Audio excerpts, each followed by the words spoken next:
মানুষের মানসিক প্রশান্তি। একজন মানুষ তার তেমন কিছু নেই কিন্তু তিনি মানসিকভাবে খুবই সুখী, এ লোকটা সত্যিকারের সুখী। আরেকজনের সবই আছে বাট মানসিকভাবে তিনি সুখী নন, এ লোকটা প্রকৃত অর্থে সুখী নন।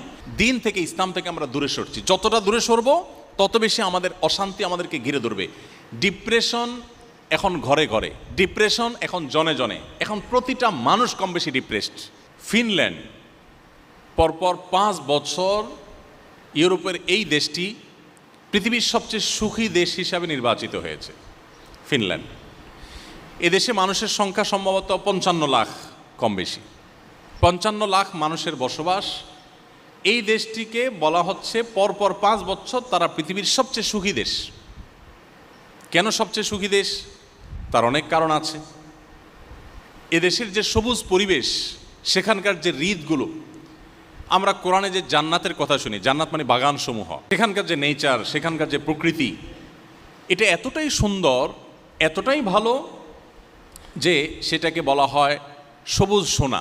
পুরো দেশটাকে বলা হয় সবুজ সোনা। এত সুন্দর একটি দেশ, এত সুন্দর প্রকৃতি, এত সুন্দরভাবে আল্লাহ তাআলা সাজানো একটা সৃষ্টি, সেই দেশে শিক্ষা বলেন, সংস্কৃতি বলেন, অর্থনীতি বলেন, সব দিক থেকে মানুষ সুখী। অপরাধ প্রবণতা মানুষের মধ্যে নেই বললেই চলে, যার কারণে তারা পৃথিবীর সবচেয়ে সুখী দেশ হিসাবে পরপর 5 বার নির্বাচিত হয়েছে। ইন্টারেস্টিং বিষয় হলো, এই দেশটিতে আত্মহত্যার প্রবণতার যে সিরিয়াল আছে পৃথিবীতে, সেই সিরিয়ালে এই দেশটি 21তম। পৃথিবীর সবচেয়ে সুখী দেশ, কিন্তু আত্মহত্যার প্রবণতায় তারা 21 নম্বরে আছে। আসুন আরেকটা দেশ সম্পর্কে আমরা জানি, সুইজারল্যান্ড। সুইজারল্যান্ডের নাম শুনলে আমাদের স্মৃতিতে ভেসে ওঠে ঘড়ির কথা। সুইজারল্যান্ডের ঘড়ি, ট্রেনের কথা, চকোলেটের কথা, অনেক কিছু আছে যেগুলো পৃথিবীর অন্য অনেক দেশ থেকে তাদেরকে পার্থক্য করে দেয়। তারা সুখী দেশের সিরিয়ালে তৃতীয়।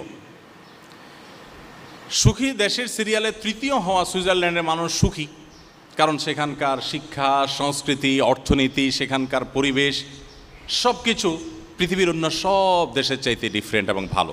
অপরাধ প্রবণতা নেই, নানান দিক থেকে তারা অনেক বেশি ভালো এবং অগ্রসর। অবাক করা বিষয় হলো, এই দেশটাতে সম্প্রতি সরকারিভাবে আত্মহত্যা করার বৈধতা দেওয়া হয়েছে, অনুমোদন দেওয়া হয়েছে। অর্থাৎ আত্মহত্যা এত বেশি মানুষ করতে চায় যে এটা আর ঠেকাবার সুযোগ নেই। গভর্নমেন্ট বাধ্য হয়ে অনুমতি দিয়েছে যে যে কেউ চায় আত্মহত্যা করতে পারে। শুধু তাই নয়, আত্মহত্যা করবার সুবিধার জন্য নানা রকমের ব্যবস্থা আছে। যেমন সার্কো নামে একটা খাট, এটা আবিষ্কার করেছে তারা, যে এই খাট বা কফিন, এই কফিনে কেউ যদি একবার শুয়ে যায়, এটা তার জীবনের শেষ শোয়া হয়। অর্থাৎ খুব সহজে যেন আত্মহত্যা করতে পারেন, সেজন্য নানা রকম আবিষ্কার তারা করছে। কারণ মানুষ বেঁচে থাকতে চায় না, এত সুখী দেশ, তারপরে বেঁচে থাকতে চাচ্ছে না। এরপর আসুন, একটা সংস্থা তারা নিয়ম করেছে, তাদের সংস্থায় যারা আত্মহত্যা করতে চায় তারা সদস্য হতে পারে। সদস্য ফি $200। $200 দিয়ে সদস্য হওয়ার পর তিনি আত্মহত্যা করবেন। এই সংস্থা তাকে আত্মহত্যা করতে সাহায্য করবে। তার আত্মহত্যা যদি সাকসেস হয়, সফলভাবে তিনি যদি আত্মহত্যা করতে পারেন, তাহলে আগেভাগে তার সম্পদ থেকে লিখিত দিয়ে যাবেন, $7,000 তাকে পেমেন্ট করতে হবে। কিসের জন্য? মরার জন্য। পৃথিবীর সবচাইতে তৃতীয় সুখী দেশের কথা বলছি। এরপর আসুন, একটি বই আরবিতে, এটা অনুবাদ আমি বাংলায় করেছিলাম সৌদিতে যখন ছিলাম তখন। বইটার নাম হলো রব্বি আল্লাহ, আমার রব আল্লাহ।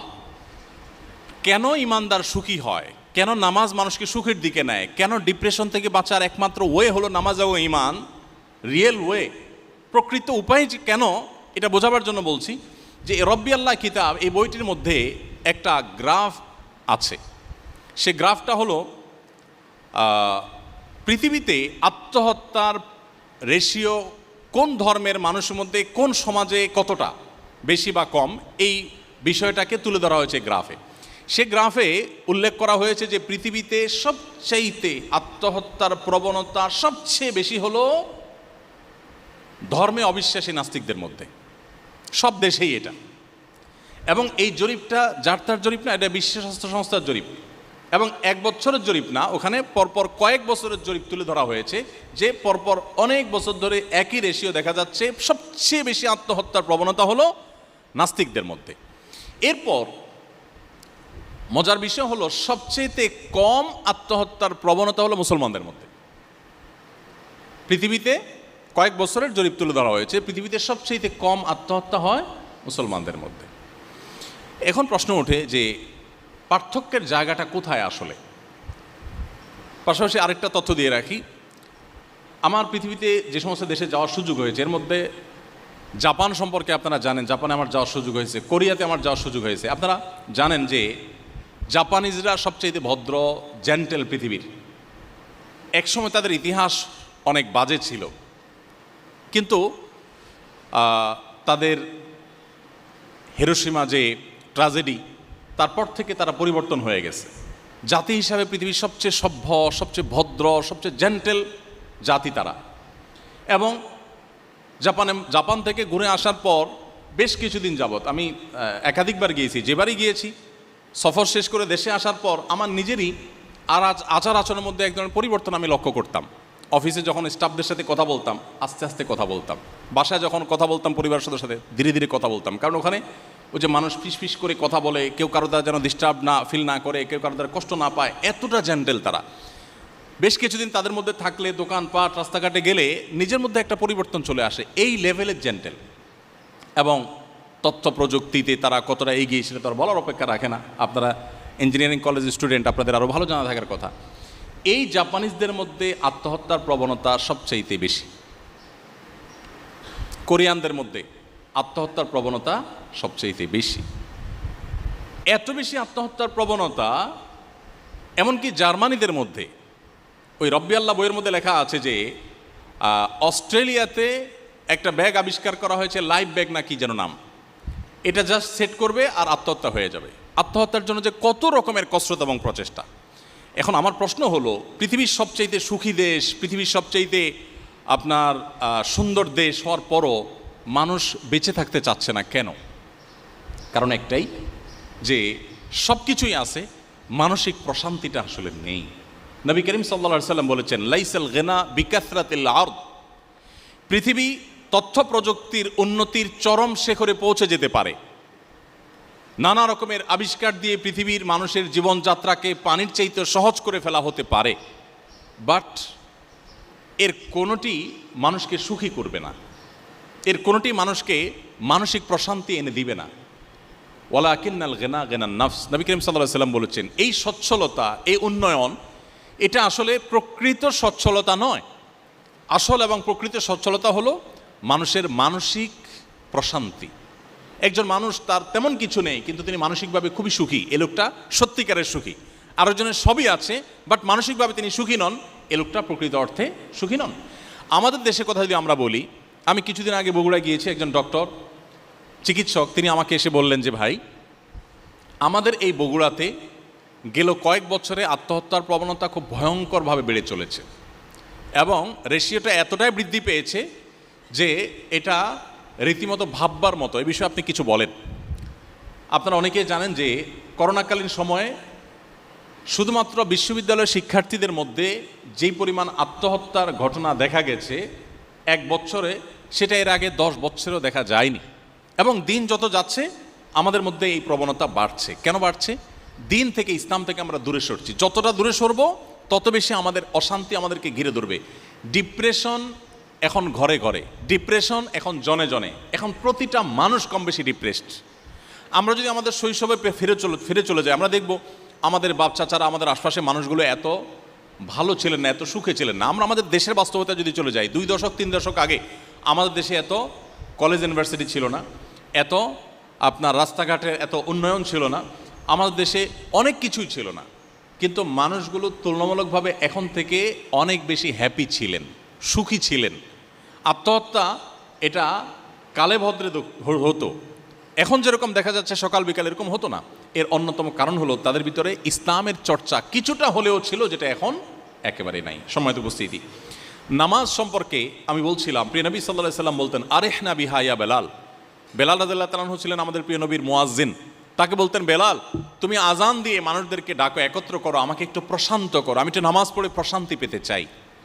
আমরা তো ভালো খাবার খেয়ে, ভালো জায়গায় ঘুরে ট্রাভেল করে প্রশান্তি পেতে চাই, সেগুলোতে প্রশান্তি সন্দেহাতীতভাবে আছে, কিন্তু একজন ইমানদার নামাজের ভিতরে যে প্রশান্তিটা পাবেন এটা আর কোথাও পাবেন না। কিন্তু এই জিনিসটাকে ফিল করার সুযোগ আমাদের জীবনে হয়নি। এই জন্য আমি অনুরোধ করতে চাই, খুজুর সাথে আপনি নিয়মিত 5 ওয়াক্ত নামাজ খুব ধীরে সুস্থে সুন্দর করে মনোযোগের সাথে পড়ার চেষ্টা করুন। 5 ওয়াক্ত নামাজ আপনার জীবনের যেন এমন একটি বিষয় হয় যে এটার সাথে আপনি কোনো কম্প্রোমাইজ করবেন না, কোনো অবস্থাতেই না। আপনার জীবনে এমন কোনো পরিস্থিতি আসবে না যে পরিস্থিতিতে আপনি নামাজ পড়বেন না। একমাত্র পরিস্থিতি হতে পারে আপনি সেন্সলেস হয়ে গেছেন, আপনার কোনো সেন্স নাই, আপনি বেহুশ হয়ে গেছেন, তাহলে তো আপনার আর নামাজ পড়বার শক্তি নেই। কিন্তু যতক্ষণ পর্যন্ত আপনার সেন্স আছে, ইভেন আপনি দাঁড়াবার ক্ষমতা নাই, নবী করিম সাল্লাল্লাহু আলাইহি সাল্লাম বলেছেন বসে পড়ো, বসে পড়তে পারেন না শুয়ে পড়ো, কেন নামাজ পড়বেন? সবচেয়ে সরল উত্তর হলো আপনার আল্লাহর নির্দেশ, আল্লাহর সামনে আপনাকে যেতে হবে, দাঁড়াতে হবে, জবাবদিহি করতে হবে, আপনাকে নামাজ পড়তে হবে। এর পাশাপাশি আমি যেটি বলবো তা হলো, আমি শুরুতে একটা কথা বলেছিলাম, ঈমান শুধু আমাদেরকে আখিরাতে সুখী করবে তা নয়, দুনিয়াতেই সুখী করবে। ঈমানের পাশাপাশি নামাজ হলো মানুষের সুখের একটা মূল মন্ত্র। যারা সঠিকভাবে নামাজ পড়েন তারা বলতে পারবেন, যেই কোনো ডিপ্রেশন, যে কোনো পেরেশানিতে, যে কোনো মুসিবতে, যে কোনো বিপদে মানুষের খুব আগ্রহের সাথে, খুজুর সাথে যথাযথভাবে 2 রাকাত নামাজ যদি কেউ পড়ে, তিনি অনেকটা হালকা হয়ে যাবেন, তিনি অনেকটা প্রশান্তি অনুভব করবেন। এটা যারা নিয়মিত নামাজ পড়েন, সুন্দর করে নামাজ পড়তে জানেন, তারা বলতে পারবেন। যারা নামাজ সঠিকমতোভাবে পড়েন না, বা জুমার নামাজটা হয়তো শুধু পড়েন, 2-4 ওয়াক্ত পড়েন, বাকিগুলো বাদ দেন, বা পড়েন কিন্তু ধীরস্থিরতার সাথে পড়েন না, পড়েন কিন্তু মনঃসংযোগের সাথে পড়েন না, এই মানুষগুলো আসলে নামাজের এই অলৌকিকত্ব অনুভব করতে পারবেন না। আমি গত কয়েকদিনের মধ্যে একটি রিপোর্ট দেখতে পেয়েছি, আপনারা অনেকে হয়তো দেখেছেন বা জেনে থাকবেন। আমি আল্লাহর নামে শপথ করে, আল্লাহর উপরে আস্থা রেখে বলতে পারি, আপনার জীবনটা বদলে যাবে ইনশাআল্লাহ। আপনার জীবনটা উপভোগ করতে পারবেন আপনি, আপনার জীবনে যে স্বাদ আর তৃপ্তি আপনি অনুভব করবেন, এটা আপনি অন্য কোথাও পাবেন না। এই জন্য ভাইরা আমার, 5 ওয়াক্ত নামাজ আপনারা আপনাদের কর্মজীবনে থাকেন কিংবা শিক্ষা জীবনে যেখানে থাকেন না কেন, জীবনে কখনো এটা কম্প্রোমাইজ করবেন না, নামাজের ক্ষেত্রে কোনো ছাড় দিবেন না। আমাদের দেশে মুসলমানদের মধ্যে এক ধরনের ভুল ধারণা আছে, সেটা হলো ইসলামটাকে আমরা নিছক ইবাদত সর্বস্ব ধর্ম মনে করি। নামাজ পড়লাম, রোজা রাখলাম, হজ করলাম, ওমরা করলাম, দাড়ি রাখলাম, টুপি লাগাইলাম, এটার নাম ইসলাম আমরা বানিয়েছি। অনেকটা বলতে পারি পোশাকই ইসলাম। ইসলামের কথা বললে আপনারা অনেকে আছেন যারা জেনারেল শিক্ষিত, আপনাদের অনেকের কাছে ভয় লাগে যে ইসলাম মানে তো হলো একটা জুব্বা পড়তে হবে, একটা জামা পরতে হবে, মাথায় একটা টুপি দিতে হবে, একটা পাগড়ি রাখতে হবে, আমার পুরা ড্রেস আপ সব চেঞ্জ করে ফেলতে হবে। আসলে কি এটাই ইসলাম? ইসলাম কি পোশাক? ইসলামের নাম ইসলাম? আমি পোশাক চেঞ্জ করে ফেললাম, আমি ভালো মুসলমান হয়ে গেলাম? বহু মানুষ আছে আমার পোশাক পরেন না, উনি শার্ট প্যান্ট পরেন, কিন্তু আমার চাইতে অনেক ভালো মুসলমান, তিনি জান্নাতে হয়তো আমার চাইতে আগে চলে যাবে। ইসলামটাকে আমরা ইবাদত সর্বস্ব ধর্ম বানিয়ে রেখেছি, এটা আমাদের একটা মেজর ভুল। এবং এক্ষেত্রে আমরা যারা আপনাদেরকে ইসলামের পথে আহ্বান করি, এই ত্রুটিটা আমাদের যে আমরা আপনাদেরকে ইসলাম বোঝাতে পারিনি। এই কথাগুলো এই জন্য বলছি যে আপনারা কর্মক্ষেত্রে চলে যাবেন, বিশেষ করে আপনারা ইঞ্জিনিয়ারিং কলেজের ছাত্র হিসাবে আপনারা বিভিন্ন প্রতিষ্ঠানের গুরুত্বপূর্ণ চেয়ারে বসবেন, দায়িত্ব পালন করবেন, একসময় আল্লাহ তাআলা আপনাদেরকে দিয়ে অনেক কাজ নেবেন হয়তো। জীবনে কখনো হালাল উপার্জনের ক্ষেত্রে কম্প্রোমাইজ করবেন না। এটা আপনাকে শুধুমাত্র ভালো মুসলিম করবে তা নয়, এটা আপনাকে সুখী মানুষ করবে। আমার এক্সপিরিয়েন্স থেকে আমি বলছি, শত শত হাজারো মানুষ তাদের দুঃখ কষ্টের কথা আমাদেরকে শোনাতে আসেন, একান্তে আমরা সেগুলো তাদের কথা শোনার চেষ্টা করি। আমার এক্সপিরিয়েন্স বলছে, যারা অবৈধ পথে উপার্জন করে, হারাম পথে উপার্জন করে, আল্লাহর ভয় যাদের অন্তরে নেই, এই মানুষগুলো সম্পদের পাহাড় গড়বার পরও কখনো সুখ পায় না। ওই যে মানসিক প্রশান্তি যেটা, এটা কখনো পায় না। কারণ একটা নগদ শাস্তি তো হারাম উপার্জনকারী স্বয়ংক্রিয়ভাবে পাবে, সেটা হলো জাহান্নাম। তো অনেক পরের বিষয়। নগদে যেটা পাবে সেটা হলো অপরাধ বোধের অদৃশ্য জ্বালা, অদৃশ্য দাহন। কারণ আপনি অবৈধ সম্পদ দিয়ে, ঘুষ নিয়ে, হারাম উপার্জন করে, অন্যায়ভাবে সম্পদ আহরণ করে আপনি অনেক পয়সা কড়ি করেছেন, অনেক অ্যাসেট করেছেন, গাড়ি বাড়ি করেছেন। এগুলো দূর থেকে মানুষ দেখে আপনাকে মনে করবে আপনি অনেক সুখে আছেন, বাট আপনি জানেন যে আপনি একজন সহজ বাংলা চোর, আপনি একজন প্রতারক, আপনি একজন দুর্নীতিবাজ, আপনি জাতীয় সম্পদ লুণ্ঠনকারী। এটা আপনি নিজেকে নিজে জানেন, আপনার ভেতরে যখন এই জিনিসটা আসে তখন এই সুখগুলো একটাও আপনাকে মানসিক প্রশান্তি দিবে না, কারণ দিন শেষে আপনি জানেন যে এগুলো সবগুলো রক্তচোষা টাকা। আপনার অপরাধ বোধের এই যে জ্বালা, এই জ্বালা থেকে বাঁচার কোনো ট্যাবলেট পৃথিবীতে আবিষ্কার হয় নাই, কিয়ামত পর্যন্ত হবেও না। আপনাকে এটা সারা জীবন বয়ে যেতেই হবে।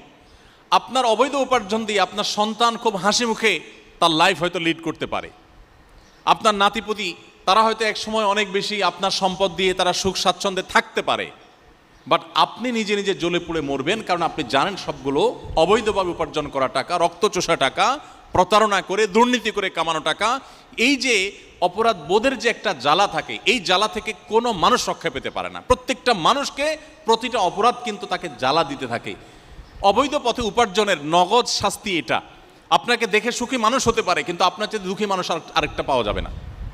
আর এর বিপরীতে আসি, আপনি যদি প্রতিজ্ঞা করেন যে আমি আমার কর্মজীবনে কখনো অসৎ উপায়ে 1 টাকা অবলম্বন উপার্জন করব না, এটা যদি আপনি প্রতিজ্ঞা করেন, এটা যদি আপনি ধরে রাখতে পারেন, দিন শেষে সন্দেহাতীতভাবে আপনার সাময়িক কষ্ট হবে, কারণ আপনার গাড়ি বাড়ি হয়তো ওইরকম হবে না, আপনার হয়তো এরকম ব্যাংক ব্যালেন্স হবে না, আপনার হয়তো এরকম সামাজিক অবস্থান হবে না, আপনার হয়তো দৃশ্যমান সম্পদ থাকবে না, এর কারণে আপনার হয়তো সাময়িক কষ্ট অনুভব হতে পারে। কিন্তু নিশ্চিত করে বলা যায়, এবং আমরা কেউই হয়তো দ্বিমত করব না, যে আপনার সততার সাথে পালন করা পার করা জীবনের অর্জন যদি কম হয়, আপনি একটা কুড়ে ঘরে আছেন, একটা কোনো রকম তৈরি করা একটা বাড়িতে আছেন, কোনো রকম একটা গাড়িতে চলেন, বা আপনার প্রাইভেট গাড়িও নেই, এই যে জীবনটা, এই জীবনটার মধ্যে আপনার একটা প্রশান্তি থাকবে।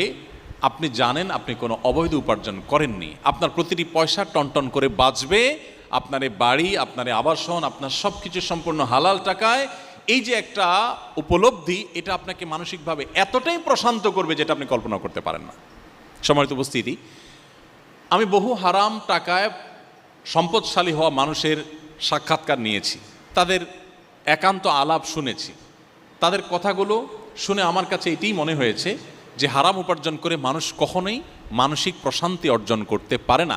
বাহ্যিকভাবে মনে হতে পারে সে অনেক সুখী, সে আসলে সুখী হওয়ার কোনো ওয়ে নেই।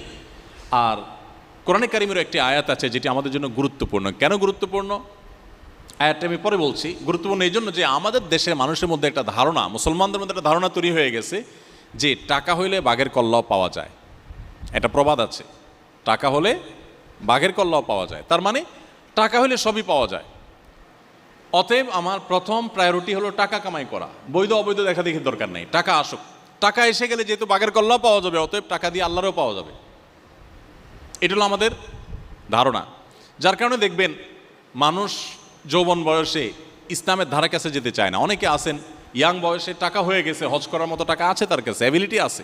যদি বলা হয় ভাই হজ করতে যান, তো বলে এত আগে হজ করে ফেলবো, কারণ তিনি মনে করেন যে এত তাড়াতাড়ি হজ করে ফেললে তো আমি বিভিন্ন অপকর্ম করতে পারবো না, এই জন্য হজটাকে রেখে দেন যে আমি বৃদ্ধ বয়সে হজ করব, তাহলে এর মধ্যে যা দরকার সব করে নিব, শেষ বয়সে একটা হজ করে ওমরা করে দায় রেখে টুপি রেখে জুব্বা জামা লাগায়া মসজিদে গিয়ে বসে তসবিহ হাতে নিয়ে তবলিগে যে বিভিন্নভাবে আমি দিনদার হয়ে যাব, আর আমার প্রিভিয়াস লাইফ যেটা, এটা টোটালি দাঁড়িয়ে থাকবে হারামের উপরে। আমরা অনেকে ইসলামটাকে ঠিক এইভাবে পালন করার চেষ্টা করি, অথচ বাস্তবতা হলো যে আমার পেছনের ইতিহাস, অতীত মানুষ না জানতে পারে, আল্লাহ তাআলার কাছে রেকর্ড আছে, আর বান্দার হক আল্লাহ তাআলা মাফ করবেন না। এই জন্য আমি এখন সম্পদ কামাই করে নেই, একটা সময় আমি ফেরেশতা হয়ে যাব, এটা একেবারেই একটি ভুল জায়গা এবং ভুল চিন্তা। আল্লাহ তাআলা কোরআনে কারিমে বলেছেন, ইয়া আইয়ুহার রুসুলু কুলু মিনাত তাইয়্যিবাত, হে রাসূলগণ, সমস্ত নবী রাসূলদের প্রতি আল্লাহ তাআলা কমন একটা নির্দেশ জারি করছেন, কুলু মিনাত তাইয়্যিবাত ওয়া আমালু সালিহা। সমস্ত নবী রাসূলদেরকে আল্লাহ বলছেন, হে রাসূলগণ, আপনারা হালাল ভক্ষণ করুন, হালাল উপার্জন করুন। এরপরে বলেছেন ওয়া আমালু সালিহা, এবং নেক আমল করুন। তাহলে ভালো কাজ আগে না হালাল উপার্জন আগে? হালাল উপার্জন আগে। আর আমরা আমাদের দেশে যেটা দেখি সেটা হলো মানুষ আগে হারাম কামাই করে নেয়, এরপর বুড়ো বয়সে এসে, বৃদ্ধ বয়সে এসে তিনি হালাল উপার্জন করে বা আপনার ইবাদত বন্দেগী করে ভালো কাজ করার চেষ্টা করেন। তো এটা হলো আমাদের ভুলের জায়গা। এই জন্য আমি আপনাদের প্রতি বিনীতভাবে অনুরোধ করতে চাই, আপনারা সৎ পথে চলবেন সারা জীবন, এবং এই সংকল্প আপনারা এখন থেকে করে ফেলুন। এটাতে আপনারা সাময়িকভাবে মনে হবে পিছিয়ে আছেন, অনেকের সাথে প্রতিযোগিতা আপনি তার সাথে তাল মিলাতে পারেন না, তার পর্যায়ে থাকতে পারেন না, কিন্তু প্রকৃত অর্থে মানসিক প্রশান্তি আপনি অনুভব করবেন। আর অবৈধ সম্পদের পাহাড় গড়ে আপনি মানসিক প্রশান্তি কখনোই অনুভব করতে পারবেন না। আরেকটা বিষয় হলো, যে আপনি যখন হালাল উপার্জন করবেন, হালাল উপার্জনের মাধ্যমে মানুষ ইবাদতের মধ্যে তৃপ্তি পায়, নামাজের মধ্যে তৃপ্তি পায়। আজকাল আমাদের ইবাদতের তৃপ্তি নাই, এটা একটা অভিযোগের জায়গা। এর একটা বড় কারণ হলো হারাম উপার্জন। হারাম উপার্জনকারীর দোয়াও কবুল হবে না। এই যে হজের মৌসুম শুরু হয়েছে, লক্ষ লক্ষ মানুষ সারা পৃথিবী থেকে হজ করতে আসবে। আমাদের দেশ থেকেও প্রায় 80,000-এর মতো হাজি যাচ্ছে এবছর। হজ করতে যেয়ে কাবায় গিয়ে একেবারে কাবার দুধারে ঘুরে ঘুরে তওয়াফ করে দুহাত সম্প্রসারিত করে আল্লাহর কাছে আপনি দোয়া করলেও নবী সাল্লাল্লাহু আলাইহি ওয়াসাল্লাম বলেছেন দোয়া কবুল হবে না যদি আপনার হারাম উপার্জন থাকে। আপনি যত দোয়া করেন, কাবার ভেতরে ঢুকে দোয়া করলে দোয়া কবুল হবে না, সমস্ত হুজুররা একসাথে দোয়া করলে দোয়া কবুল হবে না। আমরা তো মনে করি যে আমি আগে টাকা পয়সা কামাই করি, এরপরে টাকা পয়সা দিলে হুজুররাও তো খুশি হয়ে যাবে, হাদিয়া তোফা দিয়ে দিব, মাহফিল মসজিদ করে দিব, মাদ্রাসা করে দিব, হুজুররা নারায়ে তাকবীর দিবে, দোয়া দিয়ে দিবে, আর কি লাগে। সারা পৃথিবীর সব হুজুর একত্র হয়ে, মক্কা মদিনার সমস্ত ইমাম সাহেব একত্রিত হয়ে যদি দোয়া করেন, আল্লাহ আপনি আপনার এই বান্দারে মাফ করে দেন, জান্নাত দিয়ে দেন, আর আপনি যদি মানুষের রক্ত চুষে থাকেন, অবৈধ উপার্জন করে থাকেন, দুর্নীতি করে থাকেন, হারাম কামাই করে থাকেন, তো এই সমস্ত হুজুরদের দোয়া কবুল হবে না এবং আল্লাহর কাছে আপনার ঠিকই জবাবদিহি করতে হবে। এজন্য ভাইরা আমার, হালাল উপার্জন করার জন্য মেরুদণ্ড লাগে। এটা সংকল্পের জন্য মেরুদণ্ডের প্রয়োজন হয়। সমাজে দুর্নীতি করার জন্য কোনো যোগ্যতার প্রয়োজন হয় না, শুধুমাত্র পাওয়ারের দরকার হয়। যার কাছে পাওয়ার আছে তিনি চাইলে দুর্নীতি করতে পারেন। আমাদের সমাজে তেমনটি পরিবেশ। কিন্তু আপনারা যারা কর্মজীবনে প্রবেশ করছেন অথবা ভবিষ্যতে করবেন, আপনি যদি সংকল্প করেন যে আমি হালাল পথে থাকব, হালাল পথে থাকলে সমস্যা কী কী হবে সেটা বলাই বাহুল্য, আমি বলে রাখি। নাম্বার 1, আপনার পরিবার থেকে আপনি সাপোর্ট হয়তো পাবেন না। বাবা মাই বলবে যে অমুকের ছেলে তোমার সাথে একসাথে জয়েন করে কত কিছু করে ফেলছে, তুমি কি করলা। একইভাবে আপনার স্ত্রীর পক্ষ থেকে হয়তো আপনি সহযোগিতা পাবেন না। এই জন্য জীবনসঙ্গী নির্বাচন করার আগে এই বিষয়গুলো খুব দেখা। নবী সাল্লাল্লাহু আলাইহি ওয়াসাল্লাম এই জন্যই বলেছেন ফাজফর বিজাতিদ দ্বীন, তুমি বিয়ে করার ক্ষেত্রে তোমার জীবনসঙ্গীর ধার্মিকতাটাকে সব কিছুর উপরে বিবেচনায় রাখো। সে যদি সত্যিকার অর্থে ধার্মিক হয়, সত্যিকার অর্থে আল্লাহভীরু হয়, সত্যিকার অর্থে দিনদার এবং মুসলমান হয়, তাহলে সেক্ষেত্রে তাকে জীবনসঙ্গী হিসেবে নির্বাচন করলে তুমি সুখী দাম্পত্য এটা তুমি উপভোগ করতে পারবে। সো হালাল উপার্জন করতে গেলে বাধা কী কী আসবে সেটা বলাই বাহুল্য। আমি প্রায় সময় বলি, ইয়াংরা যারা বিবাহ শাদী করবেন, এখনও করেন নেই, বিয়ের আগে হবু স্ত্রীকে সাফ সাফ জানিয়ে দিবেন যে আমি কিন্তু খুব তেড়া কিসিমের যুবক, সমাজের যে স্রোত দেখতে পাচ্ছ আমি কিন্তু তার উল্টো দিকে চলবো, এবং এটা গল্প না, এটা কোনো তোমাকে কথার কথা বলছি না, এটা সিরিয়াস আলাপ। আমার স্ত্রী হয়ে তুমি কিন্তু অনেক বেশি শাড়ি চুড়ি পরতে পারবে না, অনেক ভালো গাড়িতে হয়তো চড়তে পারবে না, আমার বন্ধুরা দোস্তরা অনেকে অনেক কিছু করবে, আমি কিন্তু করবো না। কোনো রকম নুন পান্তা খেয়ে বেঁচে থাকতে হতে পারে। সো এরকম একজন শক্ত এবং গোড়া কিসিমের যুবকের সাথে তোমার জীবন আদৌ যাবে কি না তুমি একটু ভেবে চিনতে নাও। সাফ সাফ বলে দিবেন, বাবা মাকে আগে ভাগে মোটিভেট করবেন যে আমি কিন্তু অবৈধ উপার্জন করব না, আমি সৎ পথে থাকবো, আমি সমাজের জন্য অনেক কিছু করব, আমার সে সুযোগ আছে। এটা যদি আপনি আগে থেকে প্রতিজ্ঞা করেন, ইনশাআল্লাহ আপনার জীবনের জন্য সহজ হবে। আমি সবসময় একটা কথা বলার চেষ্টা করি, স্রোতের বিপরীতে চলতে পারা এটাই মানুষের সার্থকতা। স্রোতের বিপরীতে সবাই চলতে পারে না। একটা ছোট্ট মাছের ফোনা, ছোট্ট একটা মাছের বাচ্চা, দেখবেন পানির স্রোত যেদিক যাচ্ছে সে উল্টো দিকে যাওয়ার চেষ্টাটা করে। কিন্তু একটা বিশাল বড় গাছ যার মধ্যে প্রাণ থাকতে পারে কিন্তু প্রাণী না, এই গাছটা যখন উফড়ে পড়ে পানির স্রোতে স্রোতে সে কিন্তু তাকে ভাসিয়ে নিয়ে যায়। সে কিন্তু স্রোতের বিপরীতে আসতে পারে না, কারণ তার মধ্যে প্রাণ থাকতে পারে কিন্তু সে প্রাণী না। আর একটা প্রাণী, একটা মাছের ফোনা, সে কিন্তু উল্টা দিকে চলার চেষ্টাটা করে। অসৎ পথে চলবার জন্য কোনো যোগ্যতার দরকার হয় না, সৎ পথে চলার জন্য যোগ্যতার প্রয়োজন হয়। অসৎ পথে চলার জন্য মেরুদণ্ডের প্রয়োজন হয় না, সৎ পথে চলার জন্য মেরুদণ্ডের প্রয়োজন হয়। আপনার ভিতরে যদি সেরকম দৃঢ় মনোবল থাকে, আপনি যদি সংকল্প করেন যে আমি হারাম উপার্জন করব না, সবচেয়ে বড় কথা হলো আমি এজ এ মুসলিম কিয়ামতের ময়দানে আল্লাহর কাছে আমার জবাবদিহি করতে হবে। নবী করিম সাল্লাল্লাহু আলাইহি ওয়াসাল্লাম বলেছেন, লা তাযালু কদমা আবদিন হাত্তা ইউসআলা আন আরবা। 4টি প্রশ্নের উত্তর দেওয়া ছাড়া কোনো মানুষ কিয়ামতের দিন পা নাড়াতে পারবে না। জায়গায় ঠায় দাঁড়িয়ে থাকতে হবে, এই প্রশ্নগুলোর উত্তর দেওয়ার পর সে নড়তে পারবে। এর ভিতরে একটা হলো ওয়ান মালিহি মিন আইনা ইকতাসাবাহু ওয়া ফিমা আনফাক। মানুষের সম্পদ সম্পর্কে জিজ্ঞাসা করা হবে, কোথা থেকে উপার্জন করেছো আর কোথায় খরচ করেছো, এই জবাব দিয়ে আপনাকে করতে হবে। এজন্য হালাল উপার্জন করার যে স্বাদ আছে, আমি আপনাদেরকে সে স্বাদ আস্বাদন করবার জন্য আহ্বান করছি। এর মধ্যে অবর্ণনীয় তৃপ্তি আছে। হারামের মধ্যে যেটা নেই সেখানে আছে জ্বালা।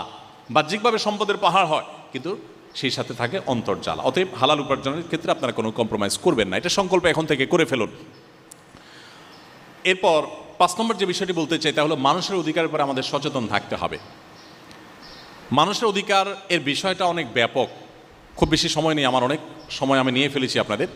আমি সংক্ষেপে বলতে চাই, মানুষের অধিকার বলতে আমি অন্য কারোর কষ্টের কারণ হব না। আমি একটু আগে যে কথাটি বলছিলাম, ইসলামটাকে আমরা কোরআন হাদিস পড়ে ইসলাম শিখি নাই, শুধু দেখে দেখে ইসলাম শিখেছি, যার কারণে আমাদের ইসলামটা অনেকটা এরকম হয়েছে যে আমরা ইসলামটাকে শুধুই এবাদত সর্বস্ব একটা দিন, একটা বিশেষ ফরম্যাটের মধ্যে আমরা আবদ্ধ করে ফেলেছি। ইসলামের বিশাল বড় একটা পার্ট এবং অংশ হলো মানবাধিকার। আজকে মানবাধিকার সংস্থাগুলো, বিভিন্ন প্রতিষ্ঠানগুলো আমাদের মুসলমানদেরকে যখন মানবাধিকারের সবক দিতে আসে, আমি ইসলামের একজন শিক্ষার্থী হিসেবে আমার খুব হাসি পায় যে তারা আমাদেরকে মানবাধিকার সবক দিতে আসে। এরা যখন মানবাধিকারের কথা চিন্তাও করে নাই, তখন আমাদের নবী করিম সাল্লাল্লাহু আলাইহি ওয়াসাল্লাম আমাদেরকে মানবাধিকারের প্রতিটি বিষয় আলাদা আলাদা করে দীক্ষা দিয়ে গেছেন, শিক্ষা দিয়ে গেছেন, গুরুত্ব আরোপ করে গেছেন। শুধু ইমপ্লিমেন্ট দরকার, শুধু আমল দরকার। মানুষের অধিকারের ব্যাপারে সচেতন না হলে তিনি কখনো ভালো মুসলমান হতে পারেন না। হতে পারেন তিনি অনেক নামাজি, হতে পারেন তিনি অনেক রোজা রাখেন, হতে পারেন তার মুখে দাড়ি অনেক লম্বা, হতে পারে মাশাআল্লাহ তার জুব্বাটা অনেক বড়, হতে পারে তিনি অনেক কোরআন তেলাওয়াত করেন, কিন্তু তিনি মানুষের অধিকারের ব্যাপারে সচেতন না। তার স্ত্রীর অধিকার তিনি সঠিকভাবে আদায় করেন না, মা বাবার অধিকারের ব্যাপারে তিনি ত্রুটি করেন, এমনকি তিনি অন্য ধর্মাবলম্বী মানুষদের যে অধিকার আছে সেগুলোর ব্যাপারে তিনি ত্রুটি করেন। এ মানুষ কখনো ভালো মুসলিম হতে পারেন না। ইসলাম আমাদেরকে মানুষের অধিকারের ব্যাপারে অনেক বেশি সচেতন করে। আপনারা যেহেতু শিক্ষার্থী ভাইদেরকে আমি বলছি, আপনারা সবাই বয়সে তরুণ, আপনাদের এই বয়সটাতে একটা বড় সমস্যার জায়গা হলো এই বয়সের কারণে আপনাদের মধ্যে এক ধরনের অহমিকা থাকে। এটা বয়সের কারণে সবারই কম বেশি এই বয়সে এই জিনিসটা থাকে যে আমি তো ইয়াং, আমি তো তরুণ। বিশেষ করে কয়েকজন যুবক যখন একসাথে হন তখন শরীরের মধ্যে একটা ভাব আসে। যখন পাবলিক বাসে উঠবেন, 4-5 বন্ধু মিলে উঠছেন, আবার কলেজের ছাত্র, তখন কিন্তু বাসের স্টাফদের সাথে কথাবার্তা বলার টোনটা একটু ভিন্ন হয়। একা একা গেলে বিড়ালের মতো থাকেন, একা যখন উঠেন তখন বিড়ালের মতো থাকেন, এখন 2-4-5 বন্ধু মিলে থাকেন তখন কিন্তু ভাবটা ভিন্ন রকম হয়। তখন বাসের স্টাফদের সাথে আচরণ হয় অন্যরকম, এই ভাড়াটা নিয়ে যাও, টোনটা এরকম হয়। আর যখন একা একা থাকেন তখন দেখেন যে আশেপাশে তো কেউ নাই আমার সাথে, তখন ভদ্রলোকের মতো বলে দেন, মামু ভাড়াটা নেন। আর যখন চায়ের দোকানে যান একই রকম অবস্থা, একা একা গেলে বিড়ালের মতো থাকেন, সুন্দর করে ভদ্র মানুষের মতো বলেন, ভাই 1 কাপ চা হবে, একটা চা দেন। আর যখন 4-5 জন বন্ধু বান্ধব মিলে থাকেন, একবারের জায়গায় 2বার বলতে হয়েছে, আসতে একটু দেরি হয়েছে, তখন এবার হুমকি ছেড়ে, হাঁক ডাক ছেড়ে এবার বলেন, এই কানে শোনো না, চোখে মানুষ মনে হয় না, কয়বার বলছি তোমাকে। ভাবটা একটু ভিন্ন রকম হয়, তাই না? এটা বয়সের সমস্যা।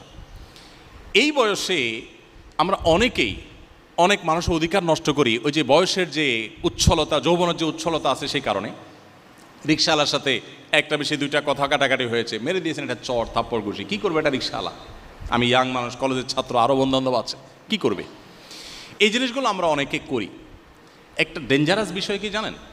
আপনি ব্যক্তিগত পাপে লিপ্ত হয়েছেন, অনেক পাপ এমন আছে যেগুলো লিপ্ত হয়েছেন, একসময় আপনার উপলব্ধি জেগেছে, আপনি আল্লাহর কাছে মাপ চেয়েছেন, এগুলো অনেক সহজ, এগুলো রিকভার করা, এগুলোর প্রায়শ্চিত্ত অনেক সহজ। আল্লাহ তাআলার কাছে মাপ চেয়েছেন, চোখের পানি ফেলেছেন, অনুতপ্ত হয়েছেন, লজ্জিত হয়েছেন, আল্লাহ সব মাফ করবেন। আল্লাহ বলেছেন, লা তাকনাতু মির রাহমাতিল্লাহ, তোমরা আল্লাহর রহমত থেকে কেউ নিরাশ হবে না। যে কোনো পাপ করো, তোমার যদি সত্যিকারের অনুভূতি জাগ্রত হয়, তুমি যদি তওবা করো, আল্লাহ আমি অনেক পাপ করেছি, আমি অন্যায় করেছি, বাট আমি ফিল করছি যে আমি অনেক বেশি অন্যায় করেছি, আপনার সামনে আমার দাঁড়াতে হবে, আপনার নেয়ামত আমি ভোগ করছি, আমার কেয়ামতে উপস্থিত হতে হবে, আমি কি জবাব দিয়ে করবো? আল্লাহ আপনি আমাকে মাফ করে দিন। বান্দা যদি সত্যিকারের তওবা করে, ফিরে আসে তার জায়গা থেকে এবং সংকল্প করে আর কোনোদিন সে এই কাজ করবে না, আল্লাহ তাআলা সমস্ত পাপ মাফ করবেন, আল্লাহ ওয়াদা করেছেন। বাট মানুষের অধিকারের ব্যাপারটা এত ডেঞ্জারাস যে আপনি ফেরেশতা হয়ে যেতে পারেন, একটা বয়সে এসে আপনি ফেরেশতা হয়ে যেতে পারেন। আপনি কলেজ লাইফে বহু মানুষ অধিকার নষ্ট করেছেন, বহু রিক্সাওয়ালাকে থাপ্পড় দিয়েছেন, বহু রিক্সাওয়ালার ভাড়া না দিয়ে আপনি কলেজে ঢুকে পড়েছেন, আপনি চা দোকানে গিয়ে বহু জায়গায় মাস্তানি করেছেন, আপনি অনেক জায়গায় গায়ের জোর দেখিয়েছেন, অন্যায় করেছেন, এক গ্রুপ আরেক গ্রুপের উপরে টর্চার করেছেন, বড় ভাইরা ছোট ভাইদের উপরে র্যাগিংয়ের নামে জুলুম করেছেন, অবিচার করেছেন, নিষ্পেষণ করেছেন। শুনে রাখেন, আপনার এই বয়স থাকবে না, এই উচ্ছলতা থাকবে না। সবার জীবনে এরকম একটা সময় আসে যেটা তারা পার করে পরবর্তী জীবনে চলে যায়। আপনি যদি হায়াতে বেঁচে থাকেন, একটা সময় আপনি অনুভব করবেন আপনার সে অপরাধগুলোর কথা আপনার মনে পড়বে, তখন আপনি প্রায়শ্চিত্ত করতে চাইবেন। দুঃখজনক বাস্তবতা হলো আপনি প্রায়শ্চিত্ত করতে পারবেন না।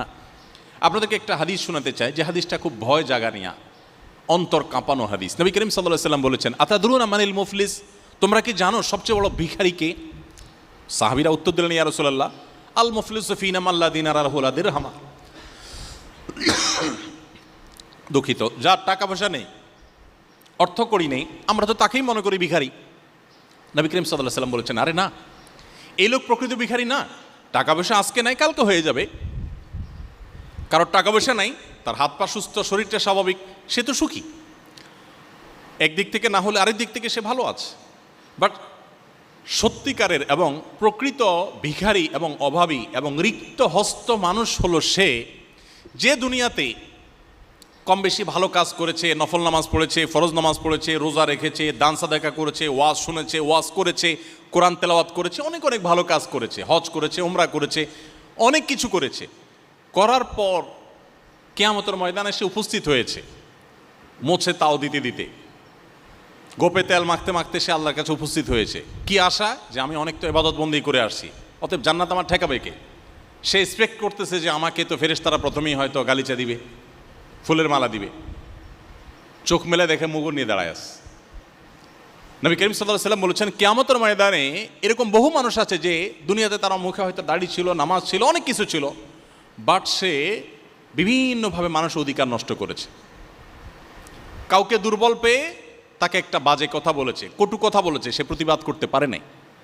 র্যাগিংয়ের নামে, র্যাগডের নামে, বিভিন্ন নামে সে অনেক অনাচারে লিপ্ত হয়েছে।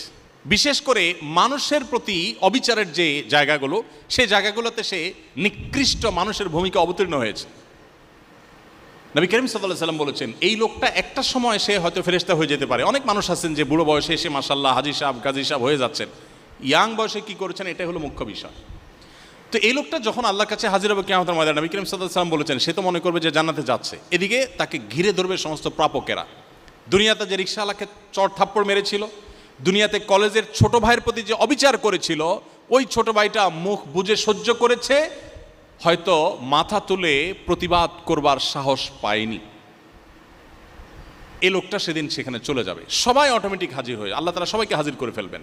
তার সমস্ত পাওনাদার চারপাশে ঘিরে ধরবে এবং বলবে, আল্লাহ, দুনিয়াতে তার গায়ের জোর ছিল, পেশির জোর ছিল, আমরা পারি নাই। হাকামুল হাকিমিন, তুমি তো বলেছো ফামান ইয়ামাল মিসকালা যাররাতিন শাররান ইয়ারা, বিন্দু পরিমাণ, যাররা পরিমাণ কেউ মন্দ কাজ করলে তার পরিণতি তাকে ভোগ করতে হবে।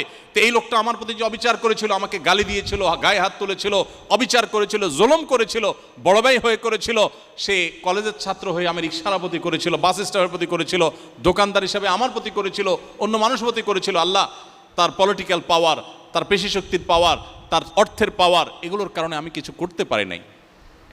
আজকে তো তুমি বিচার করার কথা, আমি বিচার চাই। তখন আল্লাহ রাব্বুল আলামিন আর্থিক অপরাধ যদি হয়, চাঁদাবাজি হয়, মানুষের অর্থ আত্মসাতের ব্যাপার হয়, দুর্নীতির ব্যাপার যদি হয়, তাহলে বলবেন তোমার আমল থেকে তাকে দিয়ে দাও। একইভাবে কাউকে গালি দিয়েছেন, কারোর প্রতি অবিচার করেছেন, তো বলা হবে তুমি যত আমল করেছো এখান থেকে আনুপাতিক হারে যে পরিমাণ জুলুম করেছো, জুলুমের পরিমাণ নেকামল ট্রান্সফার করে তার আমল নামায় দিয়ে দেওয়া হবে, তার অ্যাকাউন্টে দিয়ে দেওয়া হবে। এইভাবে দিতে দিতে দেখা যাবে একটা মানুষ অনেক আমল করেছেন, জীবনে বহু ওমরা, হজ, দাড়ি, টুপি, বুড়া বয়সে এসে অনেক ভালো ভালো কাজ করেছেন, মসজিদের সভাপতি, সেক্রেটারি হয়েছেন, কিন্তু ওই যে ইয়াং বয়সে অনেক অপকর্ম করে আসছেন একটা সময়। এই লোকটা শেষ পর্যায়ে এসে তার সমস্ত আমল যা করেছেন এগুলা দিতে দিতে পাওনাদারদের সবাইকে দেওয়া শেষ, এখনও পাওনাদার বাকি আছে, তার আমল কিন্তু আর নেই। এবার কি হবে? নবী করিম সাল্লাল্লাহু আলাইহি ওয়াসাল্লাম বলেছেন, এবার পাওনাদারদেরকে আল্লাহ তাআলা বলবেন, তাদের যে পাপ, তাদের যে অপরাধ, তাদের যে জেনা, তাদের যে ব্যভিচার, তাদের যে অন্যায় কাজ, সেগুলো তাদের আমল নামা যে ভরে আছে, যেগুলোর কারণে তারা জাহান্নামে যেত, অপরাধের অনুপাতে সেগুলো এই অপরাধকারী, জুলুমকারী ব্যক্তি যে দুনিয়াতে মানুষের প্রতি জুলুম করেছিল তার আমল নামায় ট্রান্সফার করা হবে।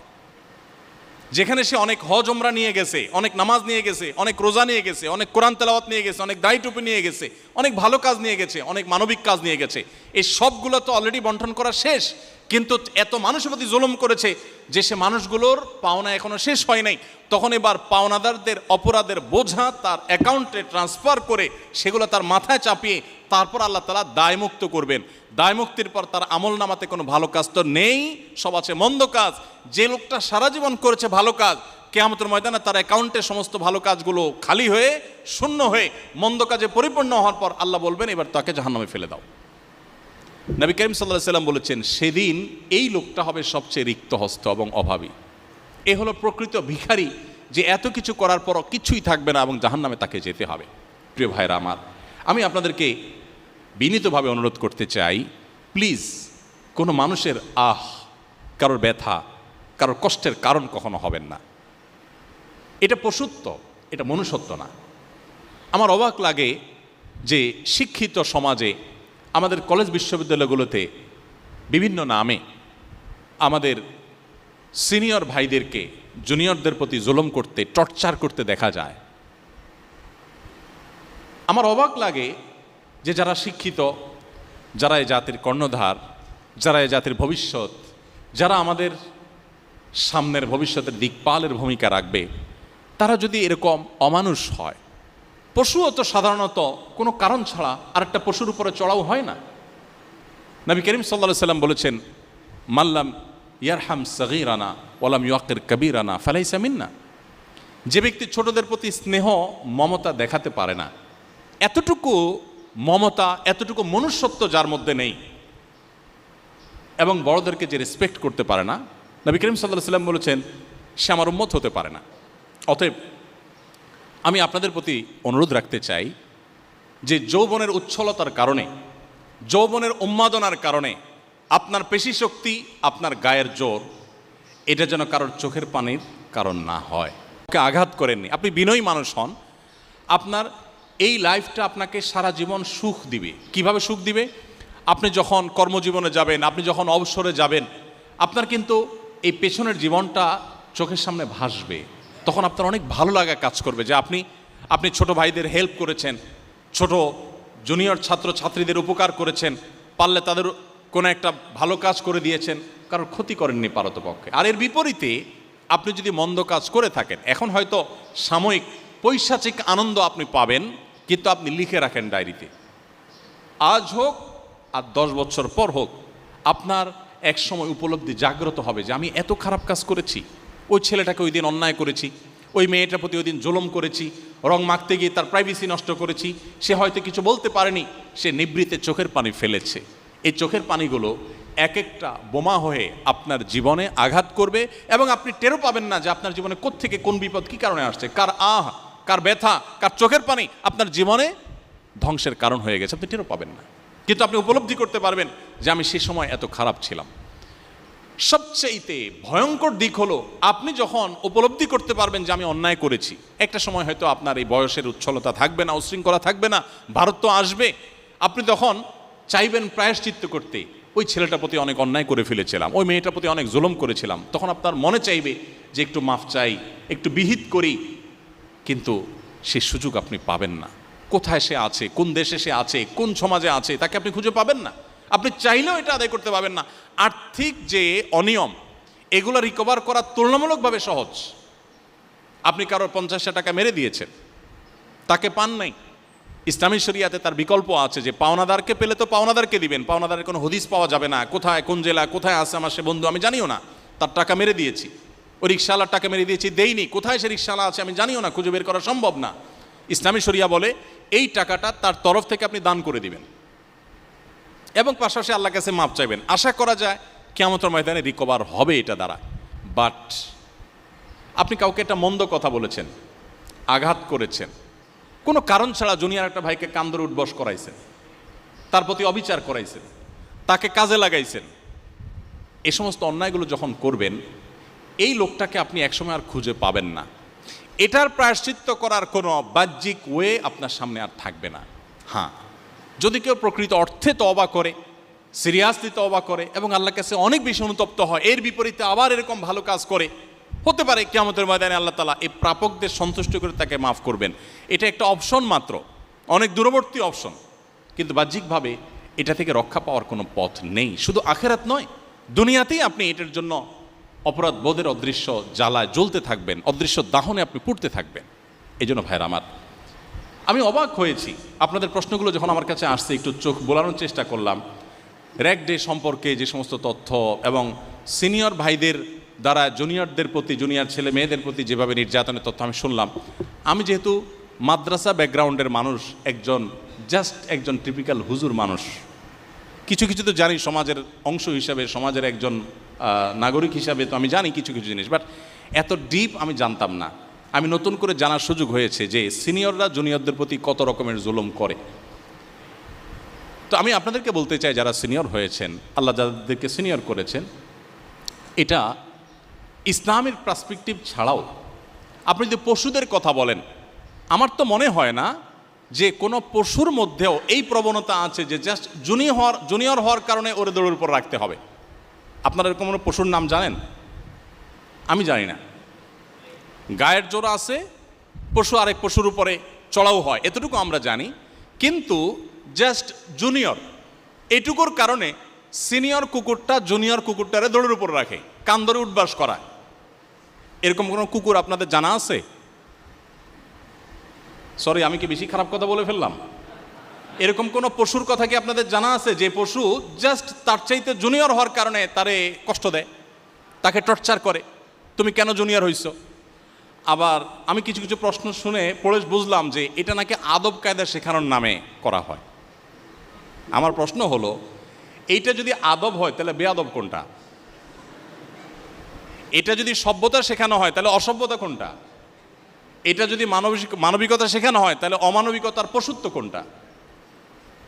সরি, আপনারা আমাকে মাফ করবেন, আমি আপনাদেরকে বলছি না, আমি জেনারেলি বলছি যে আমাদের সমাজে বিশেষ করে শিক্ষা প্রতিষ্ঠানগুলোতে এই যে একটা অপকালচার, এই অপসংস্কৃতিটা, এটার মন্দ দিকটা বুঝবার জন্য মুসলমান হওয়ারও প্রয়োজন নেই, মানুষ হয় যথেষ্ট। কেউ যদি মানুষ হয়, তার যদি বিবেকটা ন্যূনতম জাগ্রত থাকে, সেটা বুঝতে পারে যে একটা নতুন ছাত্র, নতুন শিক্ষার্থী আসলে সে আমার স্নেহ পাওয়ার দরকার, সে আমার সহযোগিতা পাওয়া দরকার। আমি সহযোগিতা করতে না পারি, অ্যাটলিস্ট আমি তার প্রতি চড়াও হতে পারি না। এটা কোনো ইথিকে, এটা কোনো যুক্তিতে, কোনো লজিকে আসে না যে আমি কেন তার প্রতি জুলুম করব। বরং উল্টাটা যদি হয় যে হ্যাঁ আমার চাইতে অনেক বেশি সিনিয়র, অনেক বেশি আমার সমপর্যায়ের, এক্ষেত্রে যদি আপনি বলেন যে হ্যাঁ সমান সমান যেহেতু আছে এই জন্য এটা লড়াই করে দেখলাম, এটা লড়াই করে দেখলাম এটা সে পারে কিনা। বেচারা আসছে নতুন মানুষ, সে দুর্বল, সে ইয়াং, সে আমার চাইতে জুনিয়র, তো এখন তার উপরে চড়াও হওয়া এটা তো কোনো ব্যাটাগিরি হলো না, এটা তো কাপুরুষতা, এটা তো নির্লজ্জতা, এটা তো পশুত্ব, এটা তো মানবিকতা নয়। এটুকু বোঝার জন্য মুসলমান হওয়ারও প্রয়োজন নাই, মানুষ হওয়ার প্রয়োজন। এখন যদি আমাদের কলেজ ইউনিভার্সিটি স্টুডেন্টরা যদি তাদের যদি মোরালিটিটা এই পর্যায়ে চলে যায়, তো এই মানুষগুলোই যখন কোনো চেয়ারে গিয়ে বসবে তখন প্রতি কলমের খোঁচায় খোঁচায় কামাবে, মানুষকে ঝুলাবে, আটকে রাখবে, আমাদের দেশটা দুঃখিত যতটা পিছিয়ে আছে আরও পিছিয়ে দিক নিয়ে যাবে। এই অবস্থা থেকে উত্তরণের জন্য আমাদের জাগরণ প্রয়োজন। আমি আপনাদেরকে আঘাত করবার জন্য কথাগুলো বলিনি, আমার কথায় আপনারা সিনিয়ররা কেউ আঘাত পাবেন না, আপনাদেরকে আমি আঘাত করতে চাইনি। আমি চেয়েছি আপনাদের বিবেকটা জাগ্রত হোক। প্লিজ, আমরা কোনো মানুষের প্রতি জুলুম করব না। যদি জুলুম করি তাহলে মনে রাখবেন, যার প্রতি জুলুম করেছেন তার খুব বেশি ক্ষতি করেন নাই, তার চেয়ে বেশি ক্ষতি নিজের করেছেন। যার প্রতি জুলুম করেছেন তার বরং একটা পুঁজি সংগ্রহ হয়ে গেছে, কিয়ামতের ময়দানে শুধু এটাকে পুঁজি করে সে কিছু আমল তার অ্যাকাউন্টে আনতে পারবে। এই জন্য নবী করিম সাল্লাল্লাহু আলাইহি ওয়াসাল্লাম বলেছেন, সেদিন আসার আগেই তোমরা পরস্পরের এই পাওনাগুলো, অধিকারগুলো যেগুলো নষ্ট করেছো, কারোর ইজ্জত নষ্ট করেছো, কাউকে কান্দরে উঠবস করিয়েছো, কাউকে অন্যায়ভাবে কোনো আচরণ করেছো, টর্চার করেছো, ফিজিক্যাল অ্যাটাক করেছো, ছোট হওয়ার কারণে তার প্রতি অন্যায় করেছো, যে যার প্রতি করেছো, এগুলো আল্লাহর কাছে আসার আগে, মৃত্যু আসার আগে নিজেদের মধ্যে এগুলোর দফা করে নাও, এগুলোর বিহিত করে নাও, এগুলোর সবগুলো রিকভার করে নাও, মাপ চেয়ে নাও, যাতে করে কিয়ামতের ময়দানে আর তোমাকে এটার জন্য কোনো শাস্তির মুখোমুখি হতে না হয়। এই জন্য মানুষের অধিকারের ব্যাপারে আপনাদেরকে আমি বলবো, সচেতন হই আমরা। আমাদের বাংলাদেশে যত নামাজি মানুষ আছে, এত মানুষের অধিকার সম্পর্কে সচেতন মানুষ নেই। যত দাড়িওয়ালা মানুষ আছে, যত টুপিওয়ালা মানুষ আছে, অন্যের অধিকারের ব্যাপারে এত সচেতন মানুষ নেই। আমরা চিপস খেয়ে ঠোঙাটা ছেড়ে দেই, এই ঠোঙাটা কোনো ড্রেনে গিয়ে জলাবদ্ধতা সৃষ্টিতে ভূমিকা রাখছে, আমি খেয়ালও করছি না। আমি ডাব খেয়ে মালাটা বাইরে ফেলে দেই, সে ডাবের মধ্যে পানি জমে সেখানে কোনো মশা তৈরি হয়ে সে ডেঙ্গু মশা কোনো মানুষকে কামড়ে দিয়ে অসুস্থ করে হয়তো মৃত্যুর মুখেও ঠেলে দিচ্ছে, সেটি ভাববার মতো ফুরসত আমাদের নেই। আমরা ম্যাক্সিমাম মানুষ আমাদের দুই হাত দিয়ে চতুর্পাশটাকে আমরা নষ্ট করছি, মানুষের অধিকারগুলো নষ্ট করছি, অথচ আমরাই হাদিস পড়ি, আল মুসলিমু মান সালিম আল মুসলিমুনা মিন লিসানিহি ওয়া ইয়াদি। সমাজের অন্যান্য মুসলমানরা যার হাত মুখ তারা নিরাপদ থাকে, তার আচরণ দ্বারা, তার কাজ দ্বারা কারোর কষ্ট হয় না, কারোর অধিকার খর্ব হয় না, সেই হলো প্রকৃত মুসলমান। আমরা হাদিসটা পড়ি কিন্তু আমল করি না। এই জন্য আমি আপনাদেরকে বলতে চাই যে আসুন আপনি আদর্শ মুসলমান হতে হলে মানবাধিকারের ব্যাপার অর্থাৎ মানুষের অধিকারের ব্যাপারে সেটা সমস্ত মানুষ, অমুসলিম, জুনিয়র, সিনিয়র, টিচার, আমার বাবা মা, আমার স্ত্রী, আমার সন্তান, আমার পরিবারের সদস্য, প্রতিবেশী, রিক্সাওয়ালা, সাধারণ মানুষ, এমনকি অন্য ধর্মাবলম্বী সবার অধিকারের উপরে আমাদেরকে সচেতন থাকতে হবে। এবং একটা বিষয় বিশেষ করে আপনাদেরকে বলে আমি শেষ করব, সেটা হলো আপনাদের বেশিরভাগই অবিবাহিত, আমি শিক্ষার্থীদের কথা বলছি, যে আপনাদের জন্য একটা বড় চ্যালেঞ্জিং বিষয় হলো যৌবনকে কলুষমুক্ত রাখা। অর্থাৎ আপনার জীবনে বিবাহ বহির্ভূত কোনো সম্পর্ক হবে না, এটা হলো আপনাদের জীবনের সবচেয়ে কঠিন চ্যালেঞ্জের ব্যাপার। অন্য অনেক কাজ সহজ, কিন্তু এই জায়গাটা আপনাদের জন্য খুবই কঠিন আমি জানি। নবী করিম সাল্লাল্লাহু আলাইহি ওয়াসাল্লাম বলেছেন, যে ব্যক্তি তার সম্ভ্রম, তার লজ্জাস্থান এবং তার মুখ, এই দুটি অঙ্গকে সংরক্ষণ করবার দায়িত্ব যে নিয়েছে, নবীজি বলেছেন আজমান লাহুল জান্নাহ, আমি তার জন্য জান্নাতের দায়িত্ব নিয়ে নিলাম। এই দুটাকে কেউ যদি কন্ট্রোল করার প্রতিজ্ঞা করে এবং করতে পারে, নবী সাল্লাল্লাহু আলাইহি ওয়াসাল্লাম বলেছেন তার জান্নাতের দায়িত্ব নিয়েছেন। আমি একটা কথা প্রায় বলি, চরিত্র নষ্ট করবার জন্য যোগ্যতার প্রয়োজন হয় না, নিজেকে ওই যে স্রোতের বিপরীতে রাখার জন্য যোগ্যতার প্রয়োজন হয়। সব ছেলেদের, সব মেয়েদেরই আজকাল তথাকথিত রিলেশনশিপ থাকে, কিন্তু আমার থাকবে না, আমি স্রোতের বিপরীত থাকবো, এটা কঠিন। স্রোতের তালে গা ভাসানোর জন্য যোগ্যতার প্রয়োজন হয় না। দেখুন, আপনারা শিক্ষিত মানুষ, আপনাদের কাছে এই কথাগুলো বলা খুব বেশি প্রয়োজনীয় মনে করছি আমি। পশ্চিমা সংস্কৃতি আমাদের দেশে নানাভাবে আমদানি করা হচ্ছে। নাটক, সিনেমার মাধ্যমে অবৈধ সম্পর্ক, বিবাহ-বিরোধ সম্পর্ককে আস্তে আস্তে নর্মালাইজেশন করা হচ্ছে। এখন এগুলো আর একসময় কারোর কোনো ছেলের কোনো প্রেমিকা আছে, কোনো মেয়ের কোনো প্রেমিক আছে, এটা সমাজের সমস্ত মানুষের কাছে দূষণীয় ছিল, হিন্দু মুসলিম নির্বিশেষে। এদেশের কালচার এটা, এদেশের সংস্কৃতি এটা। কিন্তু এখন এটা খুবই স্বাভাবিক এবং মানুষ নির্লজ্জের মতো পরিচয় দিতে পারে যে উনি আমার গার্লফ্রেন্ড। এখন তো অত দূরও বলে না, সংক্ষেপ করে বলে, কি বলে জানো?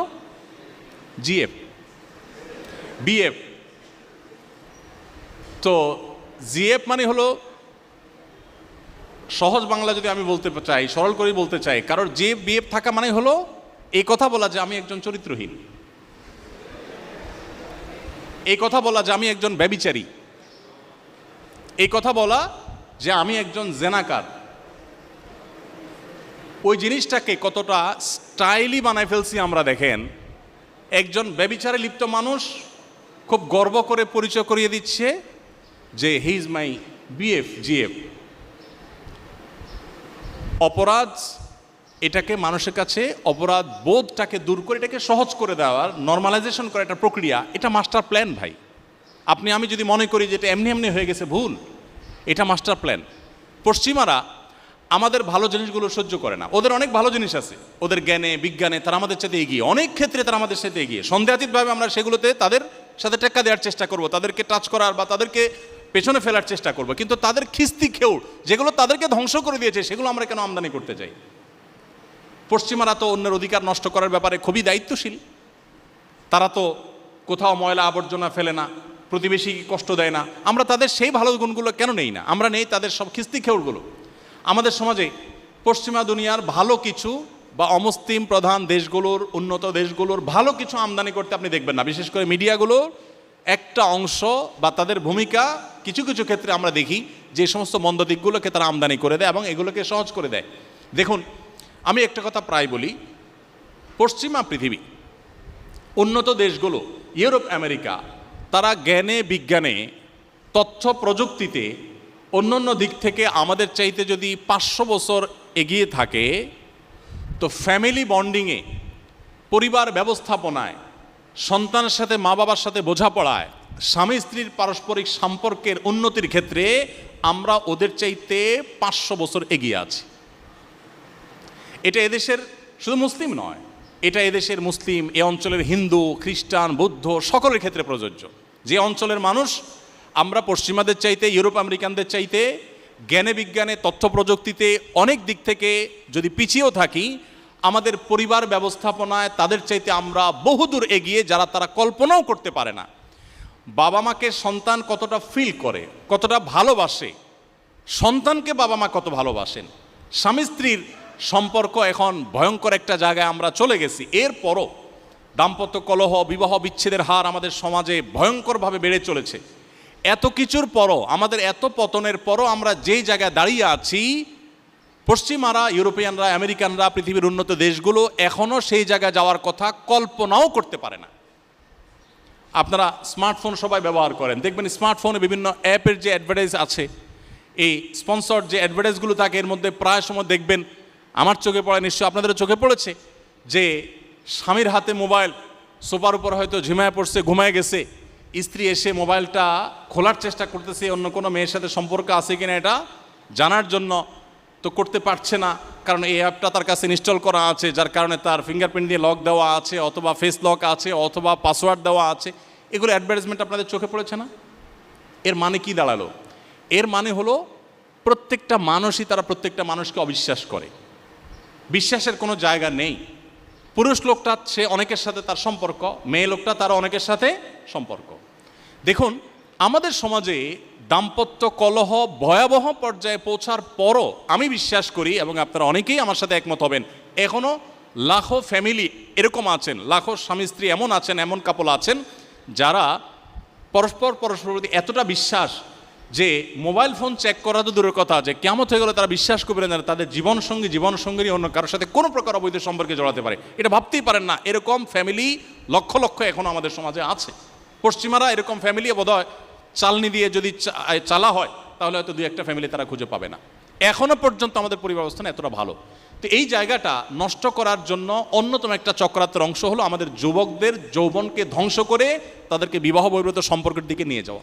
দেখুন, যারা এই বিএফ কালচারে ডুবে গেছেন, যারা মনে করছেন যে এটা আমার অধিকারের ব্যাপার, একজন যুবক মানুষ প্রাপ্তবয়স্ক তিনি চাইলে কারোর সাথে রিলেশন করতে পারেন, আমি বিনয়ের সাথে বলতে চাই এটার চাইতে অসততা আর একটা হতে পারে না। কারণ বেশিরভাগ ক্ষেত্রে এটা জাস্ট টাইম পাস। অনেক ছেলে মেয়েদের সাথে হারাম সম্পর্ক, রিলেশন সম্পর্ক আছে, এদিকে মহিলা মাদ্রাসার হুজুরের কাছে যে বলে যে হুজুর একটা ভালো ছাত্রী আমার জন্য আপনি দেখে রেখেন। আমি বেশি দূরে যাব না, আপনাদের দেওয়া এই শীটের মধ্যে প্রশ্ন আছে, একজন শিক্ষার্থীর প্রশ্ন আমি পড়ে আমি অবাক হয়েছি। তিনি লিখেছেন তিনি একটা মাদ্রাসার হাফেজা আলেমা মেয়ে বিয়ে করতে চান, তিনি কি করবেন। আমি জানি না তিনি মানুষটা কেমন, আমি বলছি না যে তিনি খারাপ মানুষ, আমি এটা বলছি না, কিন্তু আগ্রহ আছে। অর্থাৎ যাকে আপনি সারাদিন বলছেন তোমাকে ছাড়া বাঁচবো না, তোমাকে ছাড়া আমি মরে যাব, হান হবে তান হবে, জীবন দিয়ে দিব, এগুলো সবচেয়ে ভণ্ডামি, এগুলো সবচেয়ে দুই নম্বরই, এগুলো সবচেয়ে প্রতারণা। এটা বোঝার জন্য পণ্ডিত হওয়ার অন্তত প্রয়োজন নাই। আমাদের সমাজের দিকে তাকালে আমরা বুঝতে পারি যে জাস্ট টাইম পাস, এরপরে যে তার পথে চলে যাচ্ছে। এখন আমার কথা হলো, আল্লাহ তা যদি আপনি বেঁচে থাকেন, আপনার জীবন সঙ্গিনী একজন মেয়ের সাথে আপনার বিয়ে হবে লেখা আছে, কোথায় আছে আপনি নিজেও জানেন না। একজন মেয়ের জন্য একজন ছেলে আল্লাহ তাআলা লিপিবদ্ধ করে রেখেছেন, কোথায় আছে আমরা কেউ জানি না, কিন্তু আছে। যদি আল্লাহ হায়াতে বাঁচায় রাখে, যাদের কপালে বিবাহ আছে, তারা কাউকে না কাউকে আমরা জীবনে পাচ্ছি। এখন প্রশ্ন হলো আপনার সাথে যার বিবাহ লেখা আছে, যে ভদ্র মহিলার আপনার স্ত্রী হওয়ার কথা আল্লাহ আপনার ভাগ্যে লিখে রেখেছেন, আপনি এখানে এই যে অবৈধ এবং দুই নম্বর সম্পর্ক করে করে করে করে আপনার এখানে প্রেম বিলায় বেড়ালেন অজায়গায় কুজায়গায়, তাহলে আপনি আপনার ওই যে স্ত্রীর জন্য আপনার পুরো যৌবনকে ভালোবাসাকে জমিয়ে রাখার কথা ছিল, আপনি এখানে এক ধরনের জুলুম করেন নাই। আমি কি বোঝাতে পেরেছি বিষয়টা? এটা কি এক ধরনের অসততা নয়? একজন মেয়ের ক্ষেত্রে একই কথা প্রযোজ্য। তার স্বামী হিসাবে আল্লাহ যাকে রেখেছেন, তিনি তার যৌবনকে অপাত্রে অজাগা যার তার সাথে শেয়ার করে, তার চরিত্রকে নষ্ট করে, তিনি তার স্বামী, তার কপালে যিনি লেখা আছেন, তার অধিকারটা তিনি নষ্ট করলেন না? ভাইরা আমার, এই অ্যাঙ্গেল থেকে দেখার সুযোগ হয়তো আমাদের হয় নাই। দেখুন, আমি সবসময় একটা কথা বলি, শুনতে একটু হাস্যকর বা রসাত্মক মনে হলেও কথাটা আমরা একটু ভাবলে বুঝতে পারবো এটা অবাস্তব নয়। সেটা হলো, মানুষের মধ্যকার ভালোবাসা এটা সফট ড্রিঙ্কসের ঝাঁজের মতো। সফট ড্রিঙ্কসের বোতল যদি আপনি খুলে ফেলেন, মুখ যদি খুলে ফেলেন, ঝাঁজটা কিন্তু বেশি সময় থাকে না, থাকে বেশি সময়। এরপর আপনি যতই মুখ আটকায় রাখেন, ওই প্রথম যে ঝাঁজটা ছিল ওইটা কিন্তু আর থাকবে না। মানুষের মধ্যকার বিশেষ করে আপনার যৌবনের যে মানুষের ভালোবাসা এবং ছেলে মেয়ে পরস্পরের প্রতি যে আকর্ষণ, স্বামী স্ত্রীর প্রতি যে ভালোবাসা, এটা অনেকটা ওই সফট ড্রিঙ্কসের জাহাজের মতো। এটা যদি একবার অপাত্রে নষ্ট করে ফেলেন, অজায়গায় কুজায়গায় এটাকে বিলিয়ে বেড়ান, যখন বিয়ে করবেন, রিয়েল লাইফ পার্টনারের যখন মুখোমুখি হবেন, তখন দেখবেন যে জাহাজ নাই। আমি কি বোঝাতে পেরেছি? ভালোবাসা দেখবেন তখন পুঁজিতে টান পড়ছে, পাচ্ছেন না। কারণ হলো সারাদিন জিগির করে করে মোবাইলে, ফোনে, SMS-এ, হোয়াটসঅ্যাপে, মেসেঞ্জারে ডাইরেক্ট বিভিন্নভাবে তোমাকে ভালোবাসি, হান করি, তান করি, এগুলো সব তো ধানায় ফানায় ছিল, 2 নম্বরই ছিল। এসব 2 নম্বরই করে, ভণ্ডামি করে, প্রতারণা করে, এগুলো সব বিলাতে বিলাতে এক সময় রিয়েল লাইফে এসে আপনি দেখবেন যে এগুলো আর আপনার মধ্যে নাই। এটা হলো বাস্তবতা। এটা আমি দায়িত্ব নিয়ে বলতে পারি, কারণ আমি বিভিন্ন পাবলিক প্রোগ্রামে হাজার হাজার মানুষের মধ্যে আমি প্রশ্ন করে দেখেছি, জিজ্ঞেস করে দেখেছি, জরিপ চালানোর চেষ্টা করেছি। নিয়মতান্ত্রিক কোনো জরিপ নয়, এমনি জিজ্ঞেস করে দেখেছি। যারা বয়সে অনেক সিনিয়র, 50-60 বছর বয়স হয়ে গেছে, আমাদের বাপ চাচা বা আমাদের বড় ভাইয়ের বয়সী যারা, তাদেরকে আমি জিজ্ঞাসা করেছি যে আপনাদের স্ত্রীর সাথে সম্পর্ক কেমন। বগুড়াতে একটা মাহফিলে এক ভদ্রলোক, বয়স্ক মানুষ, আমি একটা চ্যালেঞ্জ দিয়েছিলাম যে মোহরের টাকা স্ত্রীকে পরিশোধ করেছেন কারা কারা। তো এর মধ্যে এক চাচা উঠাইছেন হাত, বলেন যে হ্যাঁ আমি পরিশোধ করেছি। তো আমি ওনাকে স্টেজে ডেকে আনলাম যে আপনি মোহরের টাকা 100% পরিশোধ করেছেন? বলে হ্যাঁ 100% পরিশোধ করেছি। জিজ্ঞেস করলাম কত টাকা মোহর ছিল, ফুল ফিগার বলে দিল, ভাঙতি ফিগার মনে হলো। আবার বিয়ে হয়েছে কয় তারিখে, একেবারে তারিখটা এমনভাবে বলে দিলে মনে হচ্ছে জিকির করে প্রতিদিন উনি, এইভাবে তারিখ সন একেবারে সব বলে দিল। তো আমি যুবকদেরকে তখন বললাম, দেখেন এই যে 50-60 বছর বয়সের মানুষগুলো, তাদের সাথে তাদের স্ত্রীর সম্পর্ক এবং স্ত্রীর সাথে স্বামীর সম্পর্ক এত শক্ত ছিল, এটাকে আমি উপমা দিয়ে বলি এটা হলো মেড ইন জাপান। আর আমাদের ইয়াংদের এখন বেশিরভাগ বিবাহ শাদী যে হয়, এগুলোর অবস্থা হলো বেশিরভাগ ক্ষেত্রে মেড ইন চায়না। যে আজকে বিয়ে হতে দেরি, কালকে ভাঙতে দেরি নাই, পরের দিন দেখা যায় ঝগড়াঝাটি লেগে গেছে, এরপর দিন বিচার সালিশ বসছে, মামলা মোকদ্দমা হয়েছে, কোর্ট কাছারি হয়েছে, বিয়ে হয়ে গেছে, শেষ। ম্যাক্সিমাম এই অবস্থা। আর আগে যারা ছিল তাদের মধ্যে এই জিনিসগুলো নাই। পার্থক্যটা কি বলুন তো? আমি প্রায় বলার চেষ্টা করি, আমাদের বাপচাচারা তারা নিজের স্ত্রীকে ভালোবেসে একটার বেশি 2টা শাড়িও কিনে দিতে পারেন নাই বছরে, এত অর্থকড়ি ছিল না। তারা স্ত্রীকে মন ভরে একটু ভালোবাসা জানাবে সেই সুযোগও ছিল না, কারণ সমাজে মানুষের মধ্যে এক ধরনের তাদের মধ্যে জড়তা ছিল। সকালবেলা উঠে পুরুষ পুরুষের কাজে চলে যেতে, মহিলা মহিলা কাজে চলে যেতে, ওই রাতে এসার পরে খাওয়া দাওয়ার পরে যায় একটু স্বামী স্ত্রী একজন একজনের চেহারা দেখতো, আর মাঝখানে দাঁড়ায় একটু কথা বলবে, এটাও আয়ব মনে করতো সমাজের মানুষ, পারতো না, বেচারা চান্স পাইতো না। আর আপনাদের অবস্থা এখন, আমাদের ইয়াংদের অবস্থা হলো যে বিয়ে হওয়ার আগে থেকে, বিয়ে হওয়ার পর থেকে মোবাইলে, মেসেঞ্জারে, হোয়াটসঅ্যাপে, ভিডিও কল, অডিও কল, চিঠি তো লেখা তো কষ্ট করে, এটা তো বহুত দূর কি বাদ। তারপরে যায় আপনার শপিং মলে, তারপরে চটপটির দোকানে, বাদামের দোকানে, সব জায়গায় নিয়ে যাচ্ছেন, ঘোরাচ্ছেন, একটার বেশি 2টা না 3টা পোশাক কিনে দিচ্ছেন, তিনিও আবার নিজেকে সাজগোজ করে আপনার সামনে নানাভাবে উপস্থাপন করছেন। ভালোবাসা বিনিময়ের জন্য এত কসরত, এত প্রচেষ্টা, এত ওয়ে, এত উপায় আমরা অবলম্বন করছি, বাট ভালোবাসাটা নাই। আমি কি ভুল কিছু বলছি? আগে ভালোবাসা নিবেদন করার, বিনিময় করার এত ওয়ে ছিল না, কিন্তু ভালোবাসাটা ছিল। এখন ভালোবাসা প্রকাশ করবার 1000টা ওয়ে আছে, কিন্তু ভালোবাসাটা কারণ কি? এর যদি আপনি 5টা কারণ খুঁজে বের করেন, তার ভিতরে একটা কারণ ডেফিনেটলি এটা হবে যে তারা তাদের ভালোবাসাকে অপাত্রে, কুপাত্রে, অজায়গায়, কুজায়গায় না দিয়ে সকল ভালোবাসা বুকে জমিয়ে রেখেছেন একজনের জন্য, এবং সেটাকে সময় মতো নিবেদন করেছেন।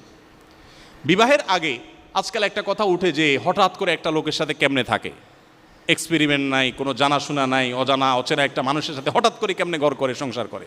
এই জন্য আগে থেকে একটু বোঝাপড়াটার দরকার আছে। এই লজিক যারা দিয়ে থাকে, আমি তাদেরকে বলতে চাই, এই বোঝাপড়া করা প্রজন্ম তারা আর আমার বাপ চাচা বা আগের প্রজন্ম যারা, এই 2 প্রজন্মের মধ্যে আমরা যদি দাম্পত্য জীবনের সুখের বিষয়টাকে শুধুমাত্র বিবেচনা করি, আমার তো মনে হয় আমরা প্রত্যেকটা মানুষ হলফ করে বলতে পারি যে আমাদের আগের প্রজন্ম দাম্পত্য জীবনে অনেক বেশি সুখী ছিলেন। প্রেসিডেন্ট বারাক ওবামা সম্ভবত, উনি প্রেসিডেন্ট হওয়ার পর বাংলাদেশে একটা জাতীয় দৈনিকে ওনার একটা জীবনী সম্ভবত ধারাবাহিকভাবে বাংলায় প্রকাশ করেছে, আমি পড়েছি। সেখানে একটা জায়গা উনি বলেছেন যে আমার দাদা দাদির সময়ে আমি দেখেছি যে আমার দাদিকে আমার দাদা শপিং মলে নিয়ে মন মতো মার্কেট করে দিতে পারেন না, শপিং করে দিতে পারেন না, বাট তাদের মধ্যে সম্পর্কটা অনেক সুনিবিড় ছিল, কেউ কাউকে ছাড়া বাঁচত না। এবং কেউ কারোর সাথে প্রতারণা করবে, কেউ কারোর সাথে জুলুম করে আরেকজনের সাথে রিলেশন করবে, এটা আমার দাদা দাদি কল্পনাও করতে পারতেন না। এতটা একজন আরেকজনকে উজাড় করে ভালোবাসতেন। বাট আমার সময় এসে এখন আমি যে কথাটা এতক্ষণ বললাম, এই কথাটাই জাস্ট উনি বলেছেন, আমি এসে রিপিট করলাম না। তো আমরা সবাই একমত হব। এই জন্য শুধুমাত্র আখেরাতের জন্য না, আপনার দুনিয়ার কল্যাণের জন্য আপনার চরিত্রকে হেফাজত করতে হবে। আমি প্রায় সময় বলি যে দেখুন, সমাজের সবাই যে কাজ করে অন্যায় কাজ, সেটা থেকে বাঁচবার জন্য মেরুদণ্ডের দরকার হয়, হিম্মতের দরকার হয়, সৎ সাহসের দরকার হয়, যে সবার এই হারাম সম্পর্ক থাকবে, আমার থাকবে না। আমার এই যৌবনকে আমি পড়াশোনা, আমার গবেষণা আমি ব্যয় করব। আপনারা ইঞ্জিনিয়ারিংয়ের ছাত্র হলেও আপনার এই শিক্ষাটাকে আপনি ইবাদতে পরিণত করতে পারেন। আপনারা জেনে থাকবেন অনেকে নিশ্চয়ই।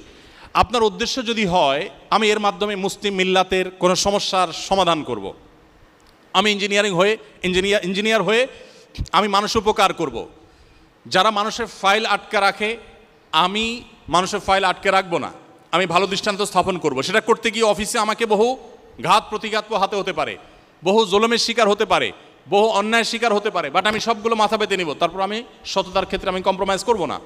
আমি মানুষ উপকার করে আল্লাহর সন্তুষ্টি পেতে চাই। এই যদি আপনার উদ্দেশ্য হয় তাহলে আপনার এই শিক্ষাটা একটা ইবাদত হবে, আপনার পরীক্ষাটা একটা ইবাদত হবে, এটা একটা নেকামল হবে, এর মাধ্যমে আপনি আল্লাহর কাছে সওয়াব পেতে পারেন। এই জন্য আপনাদের এই যৌবনটাকে আপনারা শিক্ষার পেছনে, পড়াশোনার পেছনে, স্টাডির পেছনে যদি আপনারা ব্যয় করেন, আপনারা ভালো কিছু অর্জন করতে পারবেন। আল্লাহ তাআলা আপনাদের সবাইকে সেই তৌফিক দান করুন। আমি অনেক বেশি সময় আপনাদের নিয়ে ফেলেছি, আমি সামারি করে ফেলছি। আমি আজ আপনাদেরকে বিদায়ী যারা শিক্ষার্থী আছেন তারা এবং যারা বর্তমান শিক্ষার্থী আছেন আরও কিছুকাল হয়তো এই প্রতিষ্ঠানে থাকবেন, আপনাদের উভয়কে এবং আপনাদের মাধ্যমে অনলাইনে পরবর্তীতে আমাদেরকে যারা শুনবেন, বিশেষ করে শিক্ষার্থীদেরকে আমি বলতে চাই যে প্রথমত আমরা জন্মসূত্রে মুসলমান হওয়ার কারণে ঈমান এবং ইসলামটাকে কখনো জানা বা বোঝার সুযোগ আমাদের হয়নি। আমি আপনাদেরকে অনুরোধ করেছি যে আমাদের ঈমানটাকে আমরা একটু পরিচর্যা করি, ঈমানটাকে আমরা নবায়ন করি, ঈমানটাকে একটু আমরা দেখার চেষ্টা করি আমার ঈমানের লেভেলটা কি, কোন পর্যায়ে আমি দাঁড়িয়ে আছি, আমি কেন আল্লাহর প্রতি বিশ্বাসী, কেন আখিরাতে বিশ্বাসী, আখিরাতের প্রতি বিশ্বাস বলতে কি বোঝায়, আমরা এই জিনিসগুলো একটু জানার চেষ্টা করি।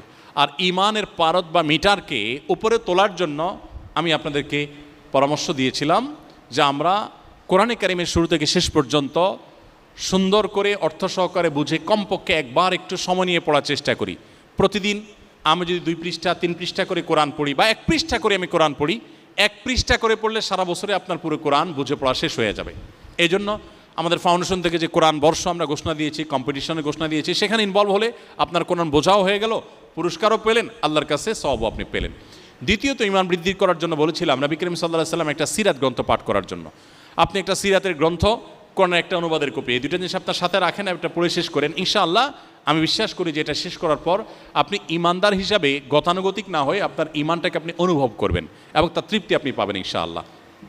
নাম্বার 2, আপনাদেরকে আমি অনুরোধ করেছিলাম যে ইসলামটা পুরোটাকে কমপ্লিট, পুরো ইসলামটা একজন মুসলমানের যতটুকু না জানলে নয়, আমি বলছি না যে আপনি আলেম হয়ে যান, ততটুকু আপনি শেখার জন্য একটু চেষ্টা করুন। তার জন্য অনলাইন অফলাইনে বিভিন্ন ইসলাম শিক্ষার, ইসলামিক স্টাডিজের কোর্স আছে সাধারণ শিক্ষিতদের জন্য, জেনারেল শিক্ষিতদের জন্য।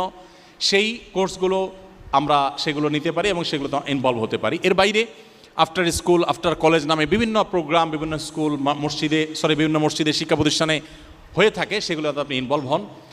এর বাইরে আরেকটা উপায় হতে পারে যে ভালো কোনো বই পুস্তক আপনি রেখে নিজ উদ্যোগে পড়েন, কোনো জায়গায় কনফিউশন হলে কোনো আলেমের শরণাপন্ন হন।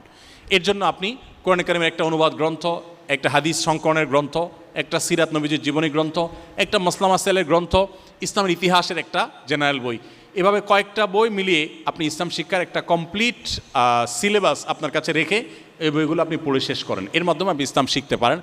এবার এটা একটা উপায় হতে পারে। 3টা উপায় হতে পারে। কোনো একটা অনলাইন অফলাইনে কোর্সে ইনভলভ হওয়া, কিংবা আপনার বিভিন্ন আয়োজন আছে সাধারণ মানুষের শেখার জন্য উপযোগী বিভিন্ন সিলেবাস করা আছে, সেই সিলেবাস বই কিনে নিজে নিজে পড়া, অথবা এলাকাভিত্তিক কোনো আলেমের তত্ত্বাবধানে কোনো আপনার প্রোগ্রাম থাকলে সেগুলোতে ইনভলভ হওয়া। 3 নম্বর বলেছিলাম জীবনে কখনো সালাত বা নামাজের ক্ষেত্রে কম্প্রোমাইজ করবেন না। নামাজ এমন একটা ইবাদত যে ইবাদত আপনাকে শান্তি এনে দিবে, সুখ এনে দিবে।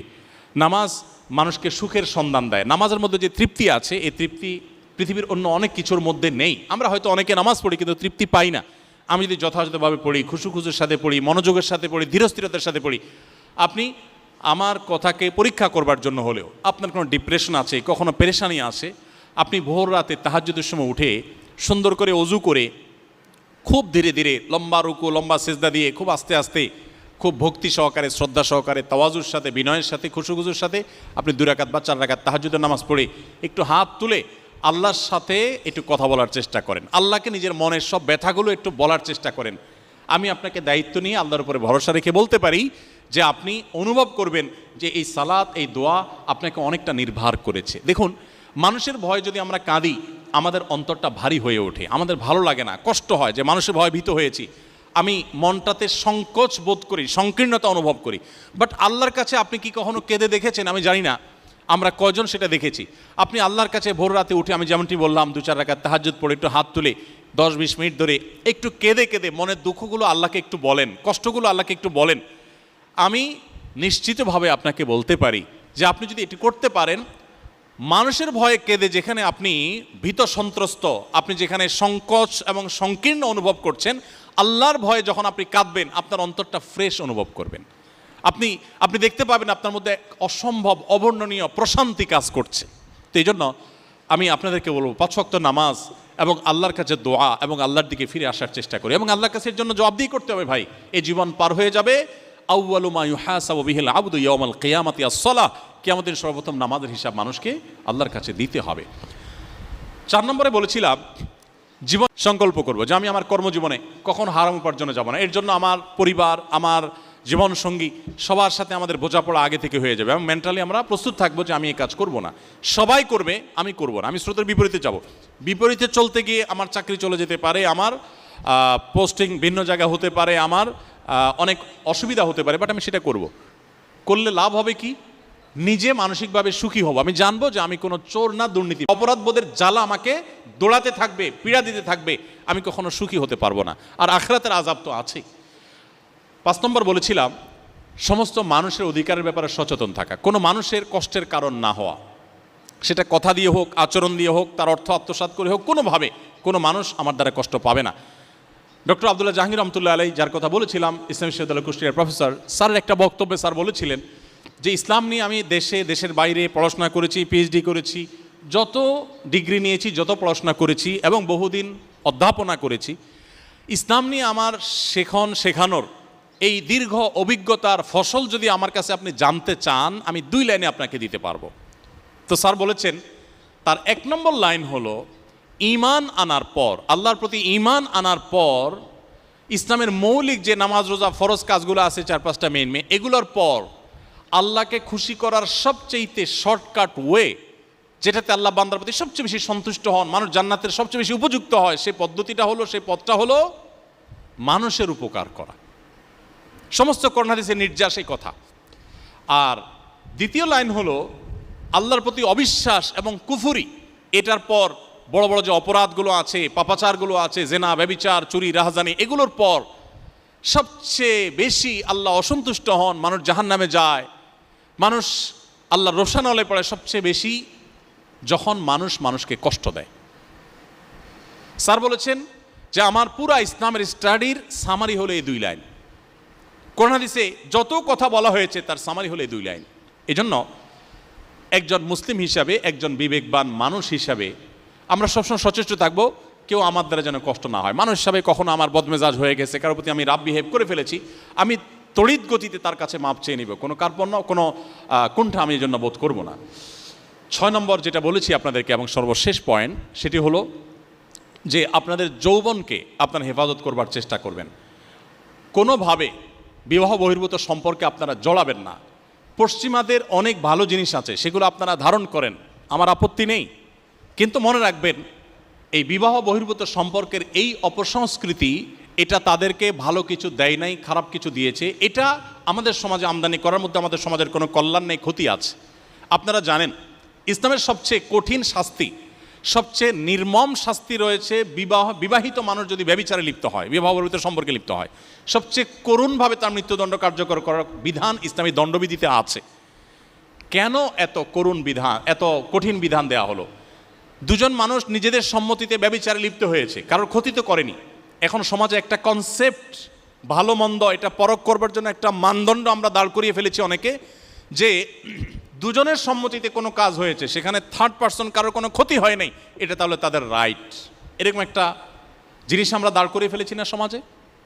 দেখুন, দুজনের সম্মতিতে এমন অনেক কাজ আছে আপাত দৃষ্টিতে এটা অন্য কাউকে ক্ষতিগ্রস্ত করছে না, কিন্তু আমরা যখন একটু গভীরে তাকাবো, একটু দূরে তাকাবো, তখন এটার প্রভাব, এটার ফলশ্রুতিতে সমাজ ক্ষতিগ্রস্ত হতে পারে। ইসলাম এই সমস্ত বিষয়কেও নিষেধ করে এবং হারাম করে। পশ্চিমা পৃথিবী, তাদের মধ্যে বিবাহ বহির্ভূত সম্পর্কের কালচারটা এমনভাবে ডেভেলপ হয়েছে যে বিবাহটা আমাদের সমাজে বিবাহ বহির্ভূত সম্পর্ক যেরকম রেয়ার কেস, তাদের মধ্যে বিবাহটা সেরকম রেয়ার কেস। আপনারা আমার সাথে ভালো জানবেন, কোনো খেলোয়াড় বিবাহ করেছে এটা বড় নিউজ হয়, কারণ তারা তো সবাই বিবাহ বহির্ভূত সম্পর্কে থাকে, তারা আবার বিয়ে করে নাকি, বিয়ে করছে এটা বড় নিউজ হয়।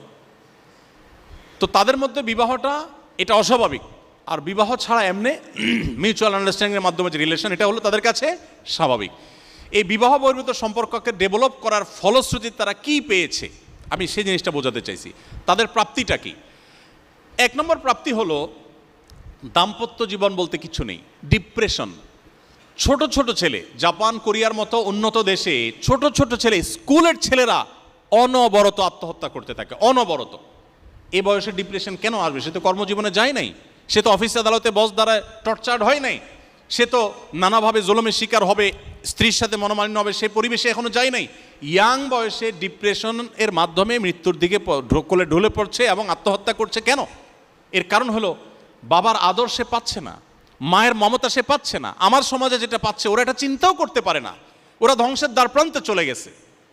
আমি সেদিকে আর দীর্ঘ আলোচনায় যাচ্ছি না, শুধু একটা কথা বলে শেষ করতে চাই, সেটা হলো ইতালিতে আপনারা জানেন আমাদের দেশে গণমাধ্যমে বারবার নিউজ হয়েছে, প্রায় সময় হয়, আমি দেখেছি, আপনারাও দেখেছেন, মানুষের জন্মের হার কমতে কমতে এমন একটা পর্যায়ে চলে গেছে যে এখন সন্তান জন্মের হার কোনোভাবে গভর্নমেন্ট বাড়াতে পারছে না, প্রণোদনা দেওয়া হচ্ছে।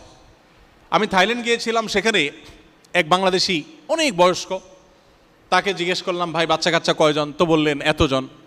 তাই আমি বললাম এত অল্প বাচ্চা হওয়ার কোনো কারণ আছে কিনা? উনি আবার প্র্যাকটিসিং মানুষ তো বাচ্চা কম হওয়ার জন্য এত চেষ্টা করেন না। তো উনি আমাকে বললেন যে ভাই, থাইল্যান্ডে আমরা যখন এসেছি সে অনেক আগের কথা, তখন খুব কড়াকড়ি ছিল, 2টার বেশি বাচ্চা নেওয়া যাবে না কোনোভাবে, খুব কড়াকড়ি ছিল। তো আমি বললাম এখন? উনি বললেন এখনকার অবস্থা হলো হুবহু উল্টা মেরুতে। এখন গভর্নমেন্ট প্রতিটা বাচ্চা হওয়ার পর আপনাকে যে পরিমাণ প্রণোদনা দিবে, যে পরিমাণ ভাতা দিবে, যে পরিমাণ পুরস্কার দিবে, আপনি কল্পনা করতে পারবেন না। একটা হলে এত পাবেন, 2টা হলে আরও বেশি পাবেন, 3টা হলে আরও বেশি পাবেন, আপনাকে উৎসাহ দিচ্ছে। তো আমি বললাম কৌতূহলী, কাহিনী কি ভাই? তারা সন্তান যেন জন্ম কম নেয় এই জন্য এত চেষ্টা করছে, এখন উল্টা মেরুতে চলে আসছে। উনি বললেন যে ভাই, মানুষ সন্তান নিতে চায় না, বিবাহ বহির্ভূত সম্পর্ক যারা করে তারা সন্তান নিতে চায় না। কেন সন্তান নিবে? টাইম পাস করতেছে, সন্তান নিলে তো ঝামেলা, বিবাহের মধ্যে যেটা হয় এটা হয় না। তো আস্তে আস্তে তাদের মধ্যে এই সমস্যাটা হচ্ছে। চায়নার মতো দেশ, এত মানুষ যে দেশে, সেই দেশে জন্মের হার বাড়ানোর জন্য গভর্নমেন্ট প্রণোদনা দিয়ে বাড়াতে পারছে না। কোরিয়াতে আমি এগুলো সমাজে খুঁটে খুঁটে জানার চেষ্টা করেছি, যেখানে গেছি সেখানে একই অবস্থা, আর মিডিয়ার মাধ্যমে তো জেনেছি। তার মানে কি দাঁড়ালো? মানুষের জন্মের হার ভয়ঙ্করভাবে কমে গেছে এবং রীতিমতো জেনারেশন গ্যাপ তৈরি হয়ে যাচ্ছে। কদিন আগে আপনারা দেখেছেন বা অনেকে শুনেছেন যে কানাডার সম্ভবত আমাদের দেশ থেকে গণহারে ভিসা দিছে, একেবারে শিক্ষিত অশিক্ষিত যে চাইছে তারে ভিসা দিছে। তো আমি জানার চেষ্টা করেছি বিষয়টা কারণ কি। তো আমি জানলাম যে তাদের দেশে যে পরিমাণ মানুষ দরকার কাজের জন্য, ওই যে সন্তান জন্মের হার কমতে কমতে ভয়ঙ্কর একটা জায়গায় চলে যাচ্ছে, মানুষ চলে যাচ্ছে দুনিয়া থেকে, কেউ সন্তান নিতে চাচ্ছে না, নিলেও সমাজের যা প্রয়োজনটা পূরণ করতে পারছে না, তারা বাইরে থেকে মানুষ নিচ্ছে। এবং পশ্চিমা দুনিয়া আমাদের মতো পপুলেশনের দেশে এসে ইউনিভার্সিটি থেকে বিভিন্ন জায়গা থেকে মেধাবী স্টুডেন্টদেরকে নানাভাবে প্রলোভন দিয়ে তাদের দেশে নিয়ে যাচ্ছে, কারণ তাদের দেশে পর্যাপ্ত মানুষ নেই। এই যে জেনারেশন গ্যাপ তৈরি হয়েছে কেন? কারণ মানুষের যে টেন্ডেন্সি, পৃথিবীতে মানুষের বংশধারা টিকে থাকবে, মানুষের মাধ্যমে মানুষ আসবে পৃথিবীতে। বিবাহ বহির্ভূত সম্পর্ক যখন কোনো সমাজে ডেভেলপ হয়, সে সমাজে মানুষের সন্তান জন্মের হার কমে যায় এবং প্রবণতা দূর হয়ে যায়। একবার মানুষের টেন্ডেন্সি চেঞ্জ হয়ে গেলে এটা আর সহজে দূর করা যায় না। কোনো একটা সাইক্লোনে, ঘূর্ণিঝড়ে লক্ষ লক্ষ কোটি মানুষও যদি মারা যায়, এটা রিকভার করা সম্ভব, কিন্তু মানুষের টেন্ডেন্সি একবার নষ্ট হয়ে গেলে এটাকে ফেরত আনা খুব কঠিন। বিবাহ বহির্ভূত সম্পর্কের মাধ্যমে যতভাবে আমরা ক্ষতিগ্রস্ত হচ্ছি, আমি কয়েক ঘন্টা বললেও সম্ভবত এর ব্যাখ্যা আমি শেষ করতে পারবো না। আরেকটা পয়েন্ট মাথায় এসছে যে সাধারণত বিবাহ বহির্ভূত রিলেশনের কারণে একে অন্যের দ্বারা ক্ষতিগ্রস্ত হয় বেশি, প্রতারণা তার বেশি হয়। স্বামী স্ত্রীর মধ্যে বিবাহের মাধ্যমেও হয় যে একজন স্বামী তার স্ত্রীর সাথে প্রতারণা করেছেন, জুলুম করেছেন, কিন্তু পরিমাণ অনেক কম। কেন? কারণ এখানে সামাজিক একটা বন্ধন থাকে, বোঝাপড়া থাকে, কমিটমেন্ট থাকে, লেখাপড়া থাকে, রেজিস্ট্রেশন থাকে, সাক্ষী থাকে, দুইটা ফ্যামিলি সেখানে রিলেশন থাকে। বিবাহ বহির্ভূত সম্পর্কের মধ্যে এগুলো কিচ্ছু থাকে না, যার কারণে যতক্ষণ চায় এনজয় করে, এরপরে যে যার পথে চলে যায়, একজন ক্ষতিগ্রস্ত হয়, আরেকজন ধ্বংসপ্রাপ্ত হয়, কি আত্মহরণের পথে চলে যায়, ধ্বংসের দ্বার প্রান্তে চলে যায়। এই জন্য নিজের যৌবনকে হেফাজত করবেন আল্লাহর সন্তুষ্টির পথে থাকবার জন্য। নবী করিম সাল্লাল্লাহু আলাইহি ওয়াসাল্লাম বলেছেন, আমি আমার পরে তোমাদের জন্য, এই ছেলেদের জন্য মেয়েদের রূপ লাবণ্যে পড়ে নিজেদের চরিত্র নষ্ট করে ফেলার যে একটা ব্যাপার, এর চাইতে বড় ফিতনা বা পরীক্ষার বিষয় আরেকটা রাখিনি। অর্থাৎ এই জায়গায় নিজেকে নিয়ন্ত্রণ করাটা সবচেয়ে কঠিন। তো এই কঠিন কাজটা করার জন্য আপনাদেরকে আমি বিনীতভাবে অনুরোধ করছি। ইনশাআল্লাহ এই কাজগুলো যদি আপনারা মেনে চলতে পারেন, আমি আশা করব যে আল্লাহ তাআলা আপনাদেরকে দুনিয়াতেই সুখী করবেন, আখিরাতে তো জান্নাত ইনশাআল্লাহ আছেই, এবং ভালো মুসলিম আপনারা হতে পারবেন। আল্লাহ তাআলা আমাকে, আপনাকে, আমাদের সবাইকে আমল করার তৌফিক দান করুন।